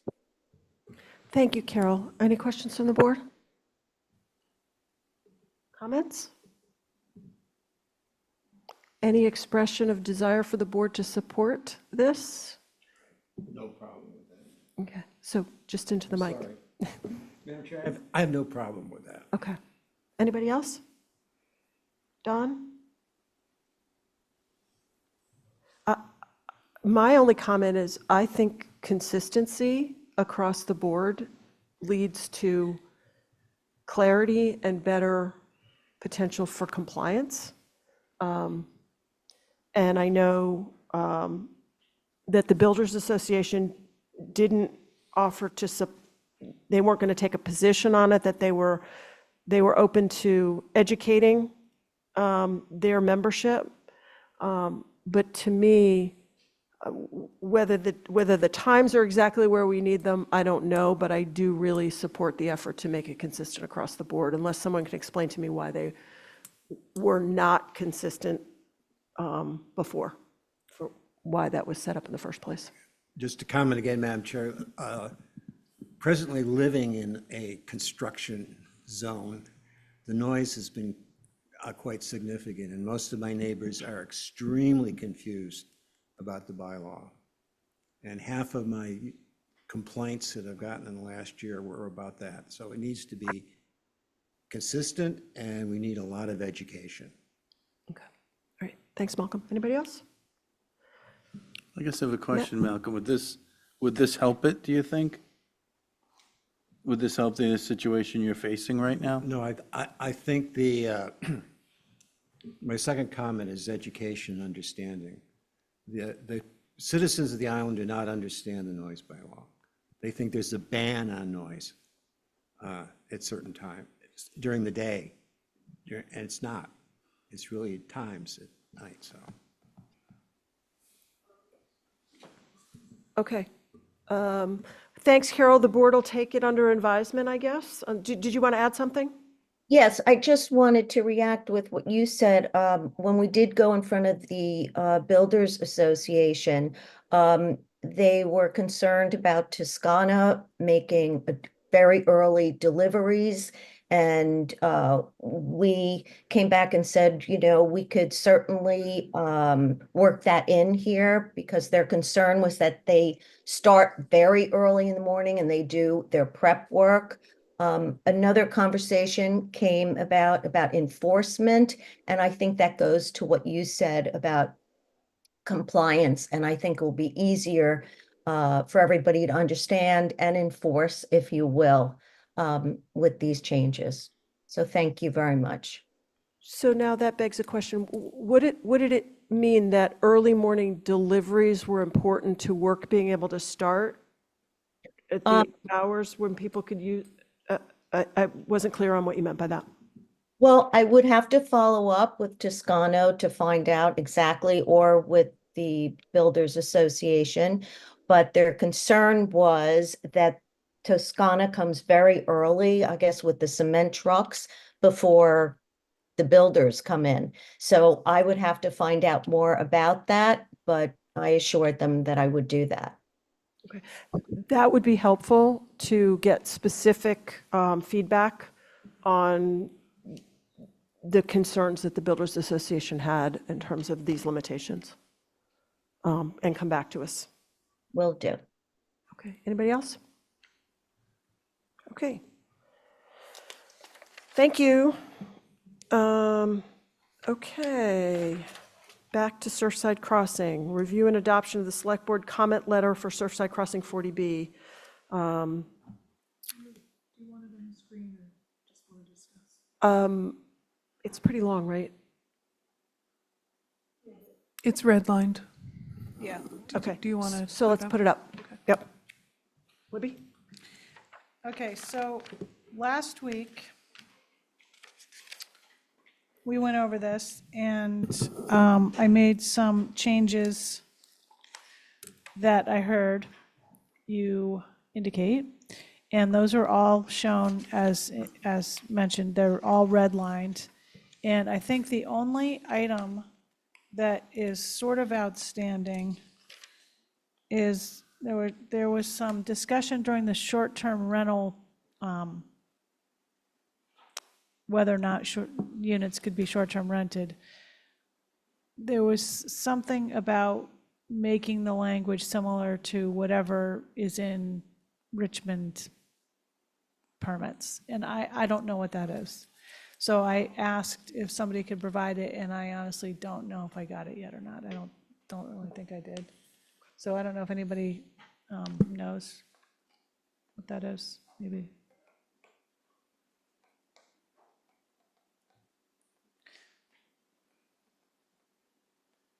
So was the question about short-term rentals and including language consistent with the Richmond permits? Yes. I'm fairly certain that the Richmond permits do not address short-term rentals. That wasn't really something that we were talking about as a community then. It's their homeowners association that restricts them. Okay. So I would need some board direction on whatever you want to say about that. And there was a desire to have some language about suggesting that the Zoning Board of Appeals obtains fully updated financial statements prior to their consideration of the remanded project or before taking final action. And that, Matt and I talked about that earlier today. I think that was his suggestion. That isn't something that can be required, but it could certainly be suggested. So I think I just need your input about the short-term rental issue. And then if you're okay with all the other redlined items, I would propose that they all be accepted, the letter voted on in that manner, and then we can get it to the Zoning Board of Appeals. Okay. So any further clarification or if Richmond didn't have any limitations on short-term rentals, what would the board want to see, or what is the idea?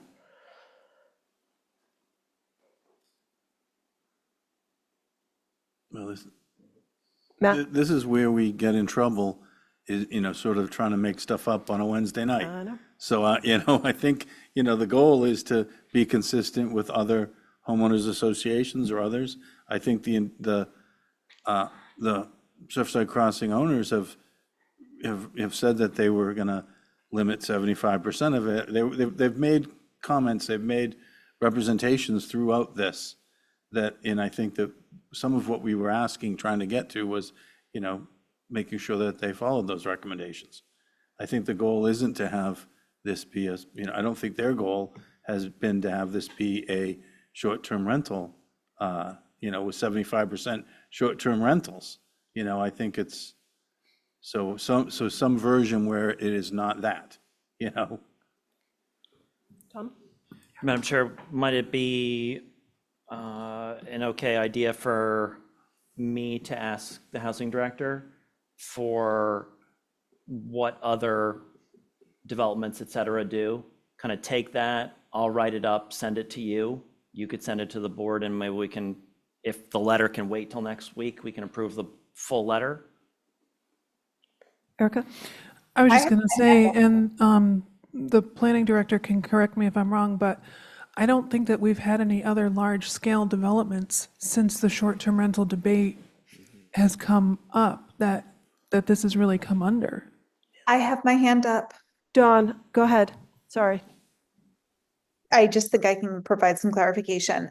When Richmond came before us, we did a limitation, which was rentals are no less than 30 days. Now, what we talked about last week was that we suggest that the ZBA make this development in sync with the short-term rental guidelines from the state, that nothing less than 31 days or a single 2-week rental would qualify. So essentially no short-term rentals, but as defined by what the state has done. Yeah. And that would be my suggestion. It's not exactly consistent with what Richmond has in place. And I mean, frankly, there are some enforcement issues with Richmond anyway, but that was a little bit of a precedent that was already started in that discussion. Malcolm? Yeah, just Madam Chair, we did have last week, someone had suggested wording, if I recall. I think we went back to trying to find out what they did at Richmond. Yeah, but even before that, someone on the board had I think Yeah. Dawn had. I think it's this. pretty much like that. And I think basically it's a prohibition of short-term rentals by following the state code, that there's no short-term rentals. And short-term rentals are deemed as 31 days, less than 31 days. And 2 weeks a year are exempt from the state law. They are not considered short-term rentals because they're exempt. So I think that's what, Don, that's what you were getting at, right? Is basically to follow the state's definition of short-term rentals and suggest to the ZBA that they follow that. Yes. Correct. Okay, I'm comfortable with that. I am too. I stand corrected. Okay, wow. I- Okay, great. So is that clear?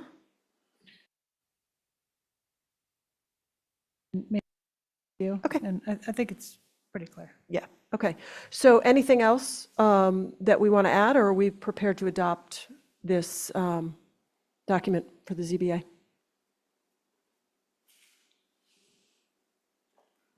I move we accept the document as amended and discussed at this meeting tonight. Okay, do I have a second? Second. Okay, by roll call, Malcolm? Aye. Matt? Aye. Tom? Aye. Don? Aye. And the chair votes aye. Okay.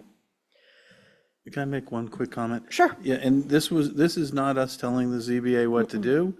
This is us working with the various departments to make sure that, they have updated their documents, which they did, and that they were looking, we were trying to gather that information to help the process because we know the situation that they're in with time short. So this was not us telling them what to do. This is us, because we know how how important this issue is, we were trying to get ahead of it, maybe more than they would have in the past. So Okay.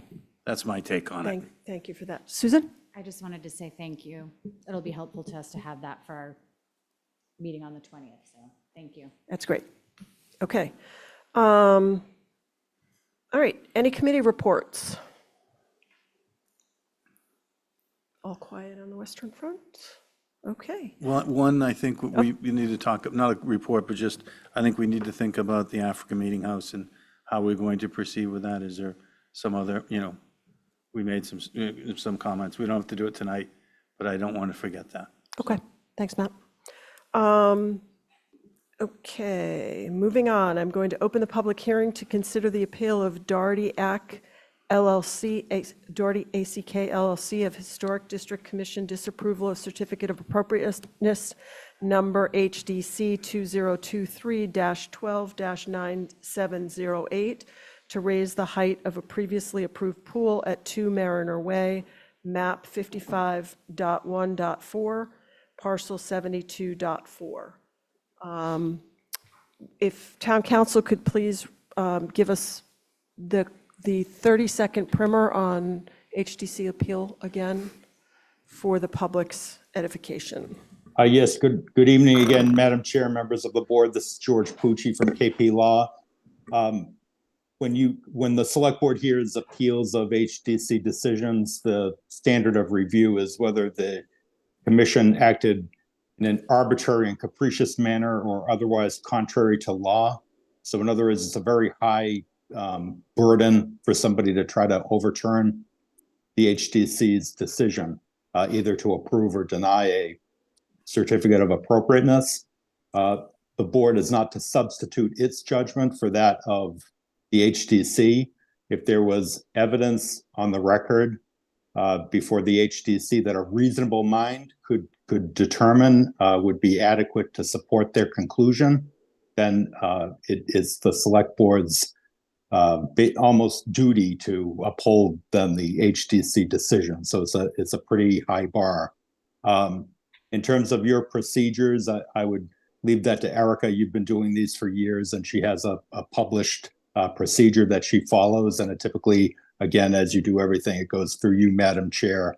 And I would defer to Erica on how you want to proceed on the hearing. Okay, thank you. Erica, do you want to advise, or do you want? As the appeals procedure is in the packet, you would open the public hearing, you outline the procedure. You can assign time allotments for statements and rebuttals. The appellant states his or her case and the reason for the appeal. The HDC defines its positions, and then rebuttals on both sides follow. Public comment can be taken, and then the chair invites questions from the board and closes the public hearing. The board can make its decision or take the matter under advisement, and a written decision is then prepared. Okay, thank you. Okay, so the appellant, Mr. Santos, you're representing, can we start with 5 minutes and see how we do? Sure, that's fine. Okay, great, go ahead. Great. Thank you for the record, Paul Santos with Nantucket Surveyors, on behalf of the property owner and applicant Doherty ACK LLC. As the chair had stated, this is an appeal of decision of the Historic District Commission that denied the request for a revision to a prior pool approval. The original approval for a pool on this property was received by the applicant in March 21st of 2023. The location of the property is 2 Mariner Way.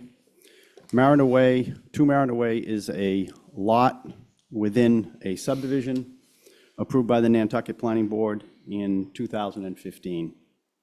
It is a 5-lot subdivision with a private road known as Mariner Way, which connects Union Street to Washington Street Extension. That connection occurs at Union Street in the vicinity of Spring and Beaver Street, and then Washington Street Extension is the end of the road prior to the bike path, and at the end past Sales Seafood. The subdivision at that time was zoned as RC2, and the reason we're before you tonight with regard to the pool being allowed in that area is the area was rezoned. However, that subdivision carried with it an 8-year zoning freeze protection, which allowed the pools to be permitted within what became an ROH district. So the pools were permitted through a grandfathering provision under the zoning bylaws in what was previously an RC2 subdivision. As I had stated, the original pool was approved in March of 2023. It was approved along with a new dwelling at this property. The pool was inset within a deck, elevated within a deck at the subject property. The pool at that time was a 11 by 18 foot pool within the deck, flush with the deck, and the deck contained standard deck railings and a surround around the pool. A revision to the pool application was filed in December of that same year, in December of 23, in which the applicant requested to raise the pool off of the ground based on a decision that was rendered by the Nantucket Conservation Commission to approve the pool within a flood zone, and the requirement was to raise the pool and provide passage for floodwaters underneath the bottom of the pool. It thereby required us to raise the pool itself, still within the deck, by approximately 24 inches above the base or floor of the deck. At the time, we also reduced the pool size significantly from the 11 by 18 to 7 foot 2 inches by 12 foot 6 inches. So I'll refer to this as a pool continuing on, but essentially it's more of a glorified spa, if you will, within the deck. Again, so we are now talking about a 7 foot 2 inch wide by 12 foot 6 inch long pool, approximately 4 feet deep. So to give a sense of what the difference between the two applications were, the first application approved a pool flush to the deck. The second application, or the revision, required that pool to be elevated approximately 2 feet above the deck. Still below the deck railing that surrounds the pool enclosure. And by way of elevation, if you were to look at the pool itself and stand in the yard area, the top of the pool would be approximately 5 feet above grade. Again, it would be elevated above the floor of the deck. That was the gist of the revision that was sought before the HDC. A number of hearings were held on the application. Comments from the commission were attempted to be addressed. One option was to shield the pool with a shingled deck rail, which would basically enclose the deck itself with a shingled railing. We proposed at one point a board fence was proposed. We did provide the commission, and it's in your packet too, photos. We provided a mock-up of the actual pool, location, and the elevations also a mock-up of the screening. Provided another option of different landscaping options, all of which proposed native plantings to screen the pool. And then the application was denied in August of 27th, 2024. Our main contention here before you tonight is that if the mandate of the HDC covers visibility from a public traveled way, the original pool was sought to be not to be seen due to lack of visibility. The mere effect of adding 2 feet to the pool height within the confines of the deck did not substantially change that ability, and we felt we provided numerous options to screen the pool that did not meet with the board's approval. And we felt that we did not see how they could legally deny it, considering if visibility was the lone subject. The denial itself from the commission was 2 items. Raising the pool height to nearly an average line of sight necessitates a visual barrier that, given flooding, cannot be made permanent. And also, a visual plant material is therefore inappropriate, and other materials such as a fence along the driveway side are in this particular location and in the context of the subdivision setting inappropriate to the character and setting, i.e. fence of an appropriate height to be effective. I will say that 2 of the 5 lots within the Marinaway subdivision have previously been developed. They've been there for a number of years now.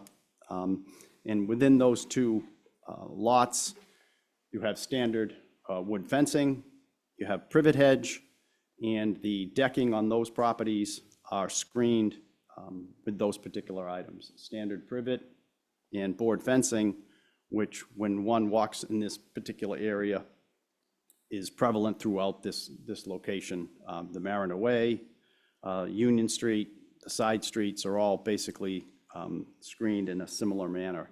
So we felt that we can screen this pool from view, and that the board itself, in issuing the denial, act arbitrary and capricious with regard to the fact that we cannot or did not meet that requirement. We respectfully ask the board to overturn the decision of the HDC, and I'd be happy to ask the board to speak again if in response to anything that may be said moving forward. Thank you. Okay, thank you. Does HGC want to respond?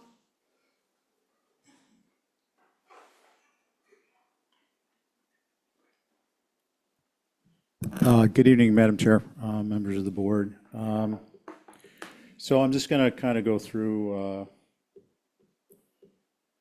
quickly some established guardrails, some facts, our consideration, determination, and a closing. It's 12 sentences. Some are a little long, but that's how I am. I do want to point out a couple things.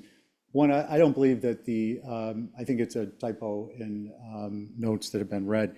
The pool that has been proposed was never 11 by 18. It's always in the area of 11 by 8 or 12.5 by 7.5. That's reflected in the drawings that you received and in the record. I note that we've had great difficulty with this application because prior to Paul's involvement, the documentation has been very muddy, very difficult to discern. As he's laid out, we had this from December of last year through August, at least several hearings. The other concept I want to point out is this is historically an open lot, open partially or nearly marshland, whereas just across the street is a different flood zone and different slightly different topography. The houses are lower, the FEMA flood design regulations are different. One side of the street is different than the other. Think about the old historic district. One side of the street is in the old historic district, the other isn't. It's just the way it happens. So our guardrails, when the HDC determines an architectural element is inappropriate to be viewed from a public way, but that appropriate screening would address their concern, the HDC stipulates that the screening will be in place at the time of inspection and thereafter. That's one guardrail. Two, conversely, the HDC is not required to allow, excuse me, an architectural element be hidden. We're not required to hide something, especially one that is incongruent with the character and setting of the old historic district, or when required screening may be, for whatever reason, in jeopardy intermittently or over the long term. Another kind of a guardrail is, unless arising from a rational relevant processing, the HDC is not required to make determinations based on the concept of precedent. In many instances, no two applications at the level of even, say, a pool or something more complex, are they exactly alike? Even seemingly like applications have many differing site circumstances. One side of the street, the other side of the street. In its determination, the HDC, the last guardrail, in its determination, the HDC is not prohibited from considering practical implications of relevant facts, whether they be informed by the Conservation Commission or FEMA design guidelines. Facts, undisputed FEMA flood design information established that the practical implication that a surge will at some point, and perhaps repeatedly, flood the area with salt water, killing any screening material. This is simply physics, geometry, and plant science. Not for nothing, the building code recognizes the strong likelihood of this flood potential, and our community is contemplating hundreds of millions of dollars in expenses due to the real risk of saltwater intrusion and inundation. Let's see, considerations. The HDC considered these facts and other circumstances over the course of many meetings, investing many, many person hours in the review of this application. And although the owner's agent represents in part in their appeal, the HDC decision is inconsistent with other pool-related decisions in the old historic district. Looking back over the last 7 years, I'm not aware of any approvals for a pool, let alone an above-ground pool, one that is this exposed, and two, in such jeopardy of saltwater inundation. Which is to say, the screening of this is a very different matter than it is for any other pool that's been approved in the OHD. Our determination, the proposed in an above-ground pool situated at eye level, located in the old historic district, is a prime example of an atypical architectural element that is incongruent with the character and setting of the old historic district, and that, upon the review of the relevant facts, could not be screened in an appropriate manner. As such, it was deemed unapprovable and the application was denied. On behalf of the Nantucket Historic District Commission, this is the closing. On behalf of the Nantucket Historic District Commission and the community that supports preservation of the old historic district, I ask that you find the commission's decision appropriate, and that as a result, you vote to deny this appeal. Thank you. Thanks, Dan. Mr. Santos, would you like to respond to the HDC's comments? Again, thank you, Paul Santos. Just for the record, if you'll notice the pool size, I have the original certificate appropriateness for the original pool, and it says new dwelling inset pool in deck at 11 by 18. I didn't permit that original one, but I'm just going by what the size was on the certificate appropriateness. It does say 11 by 18, and as I said, we reduced it to 7 foot 2 inches by 12 foot 6 inches. Any of the discussion about the flood zone and the Concom, I'm not sure that has any jurisdictional under HDC purview. I will say in the contention about the pools in the old historic district, I would understand that if the original pool was never approved, but those issues existed when the original pool was approved in March of 23. You still had a pool that was approved in the old historic district. It was approved in the deck we're talking about the difference being the 2-foot elevation above the deck. And the other question would be, again, whether any of the issues with regard to the Concom or those items, we're talking about the architectural element being the pool itself. Again, in my opinion, the crux of this application is, does the 2-foot elevation within a deck rise to the denial that was received from the original pool location? I kind of at one of the hearings brought it up as to say, if I have a deck and I have a table and chairs that are on the deck and a grill and everything else, those are all elevated above a deck. You still got activity happening above the pool deck. None of those would ever be regulated by the HDC. So again, thank you for your time. Thank you. Hang on, I'm going, I Linda? also represent the applicant, the appellant. Okay, go ahead, Linda. I'm the one who brought the houses in. This has been a 2-year saga, almost. I brought the houses in. I'm the one who got the pools approved, the original approved. When we got the houses approved, the pools were approved. There was a lot of discussion at that point, and there was an awful lot of discussion this next go-around because of the Concom. Obviously, I didn't sit. I'm on the Concom. About the pool. Several comments were made, if you watch the videos, of we don't like pools. Pools shouldn't be in the ROHD. They're in the RC2. They're protected under RC2. They are now in the ROH. But there was an awful lot of comments about we don't like pools. Several members just said pools aren't appropriate in the old historic district. It doesn't matter. They're allowed because they're unprotected. They have building permits. The decks have been constructed. It's an architectural feature. If it wasn't a problem when we got it approved, I don't believe it was unanimous, when we got it approved the first time, in the deck, now we have to lift it. It is still in the deck, as Paul said. It is still underneath the height of the railing. And we can plant whatever we want, anywhere we want, without HCC approval, but right now the plantings are tied to blocking the pool. The standard condition, because I've done many pools, of all pools all over the island, even if you have to airlift into them on Pulpus Road, is that they're not visible at the time of inspection. If these pools were visible at the time of inspection, we got a problem. We're going to have to plant, or we're going to have to go back to the HDC for further remediation. But that's the standard approval. They did that the first time because they figured that they're not going to be visible, and they did it the first time with the planting plans and the hardscape plans that we had approved the first time. So I'm having a little bit of a problem with the fact that they don't like pools without considering that it's an architectural element, may be objectionable, but there's a way to mitigate the impact of an architectural feature. I'm telling you, they don't like pools. I've been through this multiple times. It's the pool, not the fact that it's not visible, not the fact that there's ways to hide pools all over the island, and they use vegetation and fences on pools all over the island.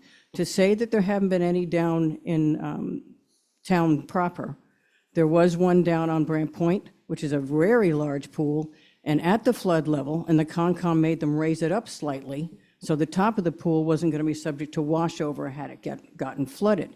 That is almost more visible than these are ever going to be, and it's 4 times the size of these. So to say that the vegetation or plantings or fences aren't used, they are used, even when they're downtown, and Brant Point is a very sensitive historic area all unto itself.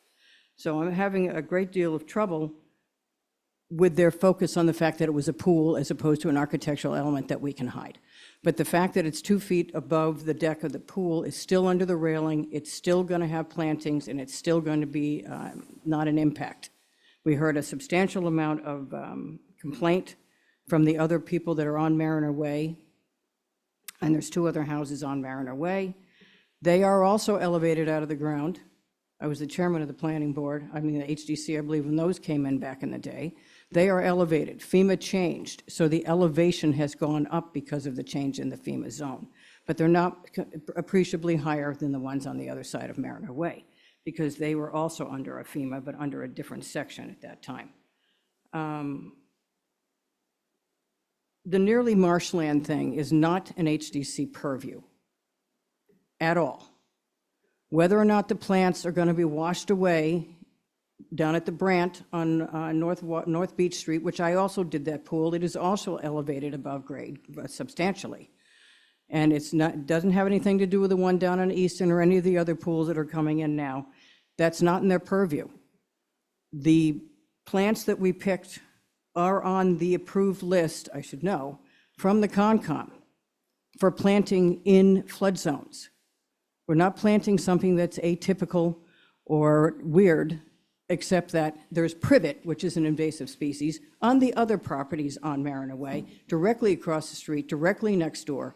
And I have to point out that there is a 6-foot fence on the north side blocking that side. So this particular pool at 2 is not visible from Union in any way, shape, or form. It's couched into the body. If you look at the plans, it's in sort of in the body of the house.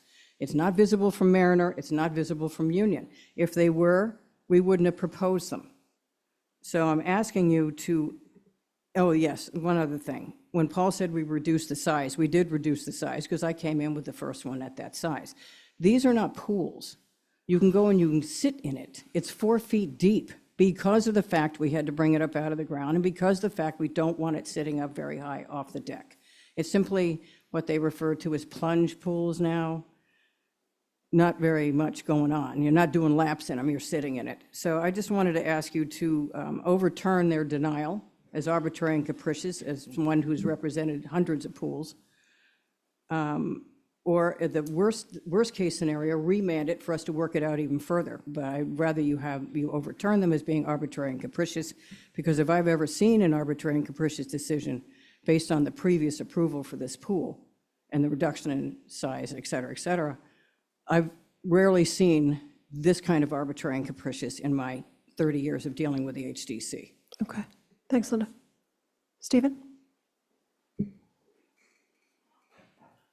Thank you, Madam Chair. I'm not going to go tit for tat. I'm at a disadvantage 2-1, and Linda goes a little bit longer than I would. I think there's a couple of things, there's a few items here. One is, I want to thank Paul. He points out an issue.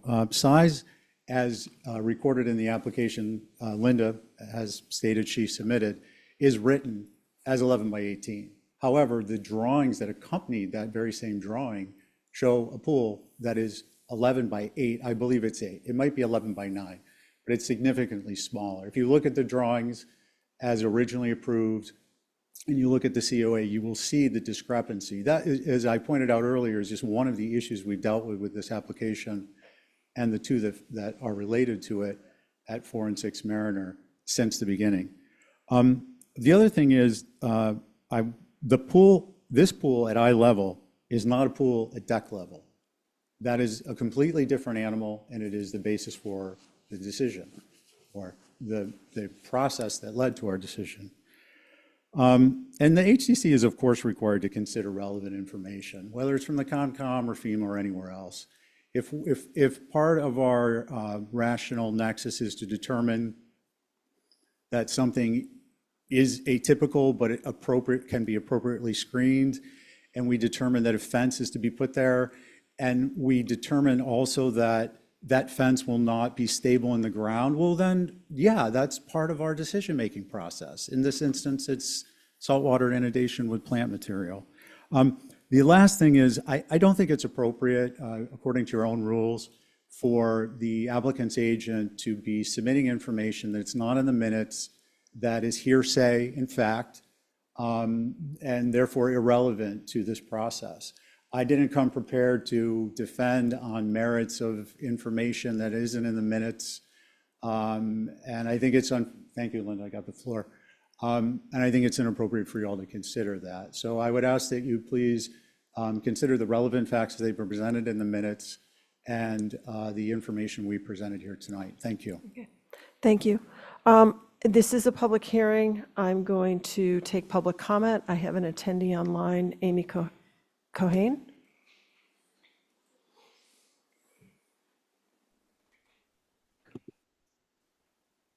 Hi. Thank you, Select Board members. Can you hear me? Yep, go ahead. Thank you for the opportunity to speak. I'll briefly highlight some points from the letter I sent you this morning, which include a lot more detail and quotes to support these important arguments. For the record, my name is Amy Cohane, and my husband and I live at 76 Union Street. We're direct abutters to 2 Mariner Way, and I've been representing 9 other abutters, as well as many neighbors in the direct vicinity, all of whom have been opposed to the proposed pools at Mariner Way since we first learned of them in April 2023. Our neighborhood group vehemently disagrees with Linda Williams's letter dated August 27th. We articulated our position in person and in writing at each of the 5 HDC hearings at which 2 Mariner Way was reviewed and or discussed. So we have been actively engaged from the start. We were there. And through the lengthy and vigorous review, the HDC commissioners were neither arbitrary nor capricious. They consistently and vigilantly adhered to the HDC's scope of influence. They repeatedly made clear that this application was materially different from the prior approval of a pool set into a deck, because the now proposed pool would be visible above the deck at near sightline, a full 24 inches above the deck. That kept being diminished, but that was the most significant thing. They consistently reinforced the HDC's purview to both the applicant and to we abutters.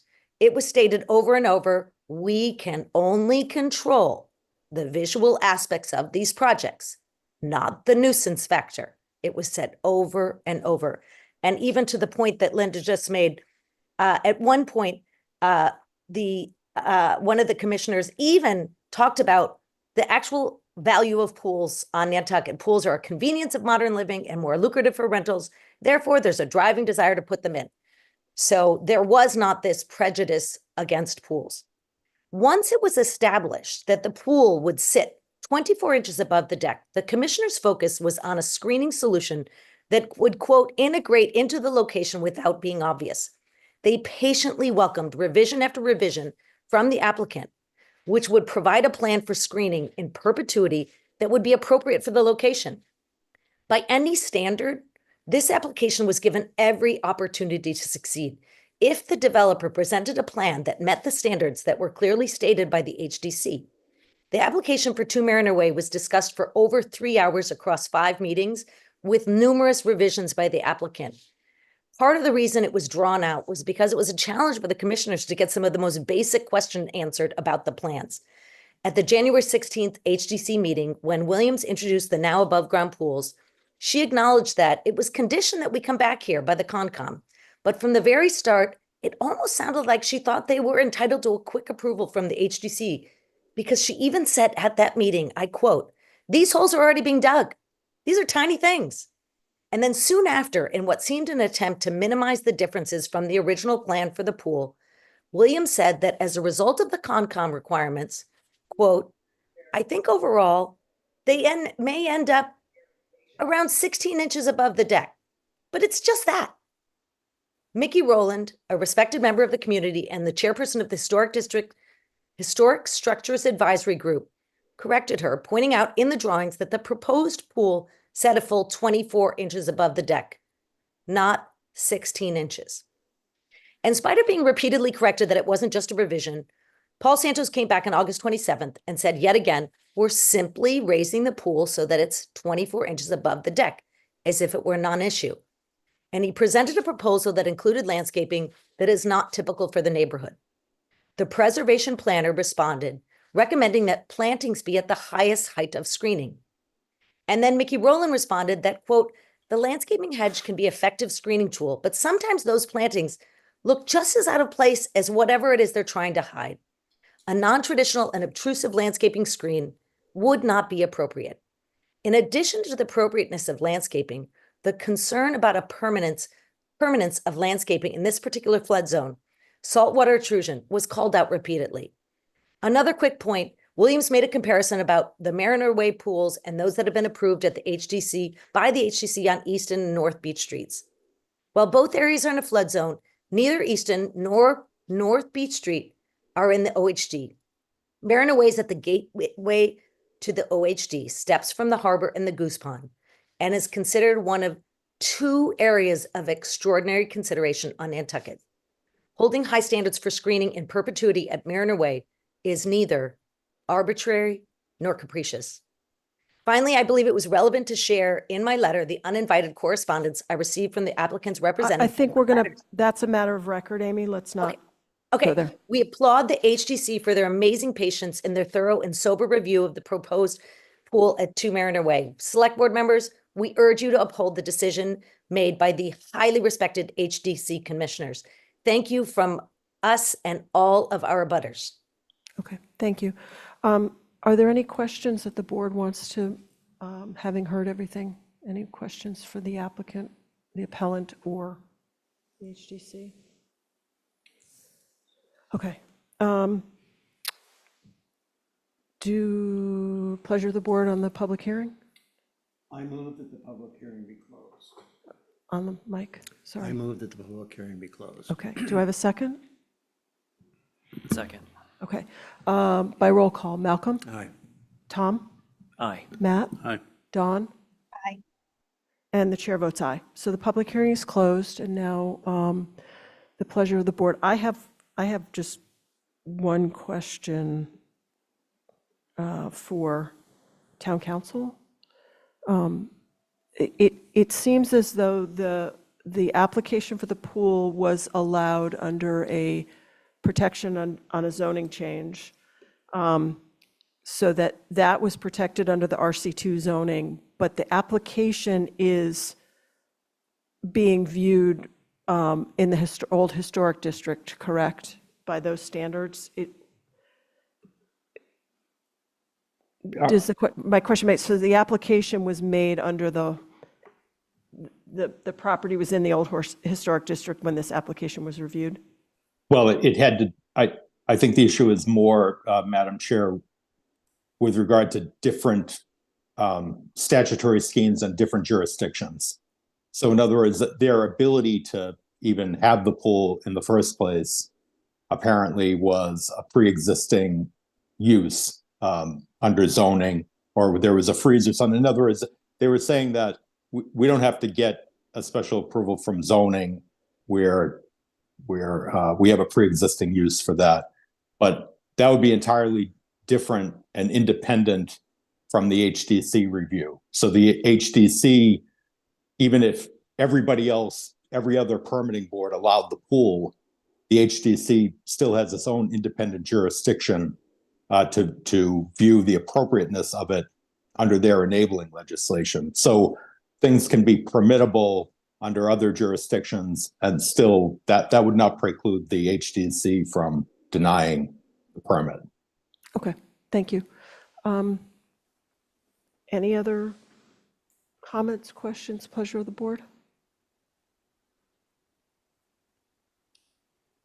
I'll make a comment. I think it's a high standard, arbitrary and capricious. I don't believe that they did this because they don't like pools or there wasn't a difference between the 2 feet. I think the record shows that they did do their due diligence and did consider it from the perspective of the HDC. So I would move to uphold the HDC.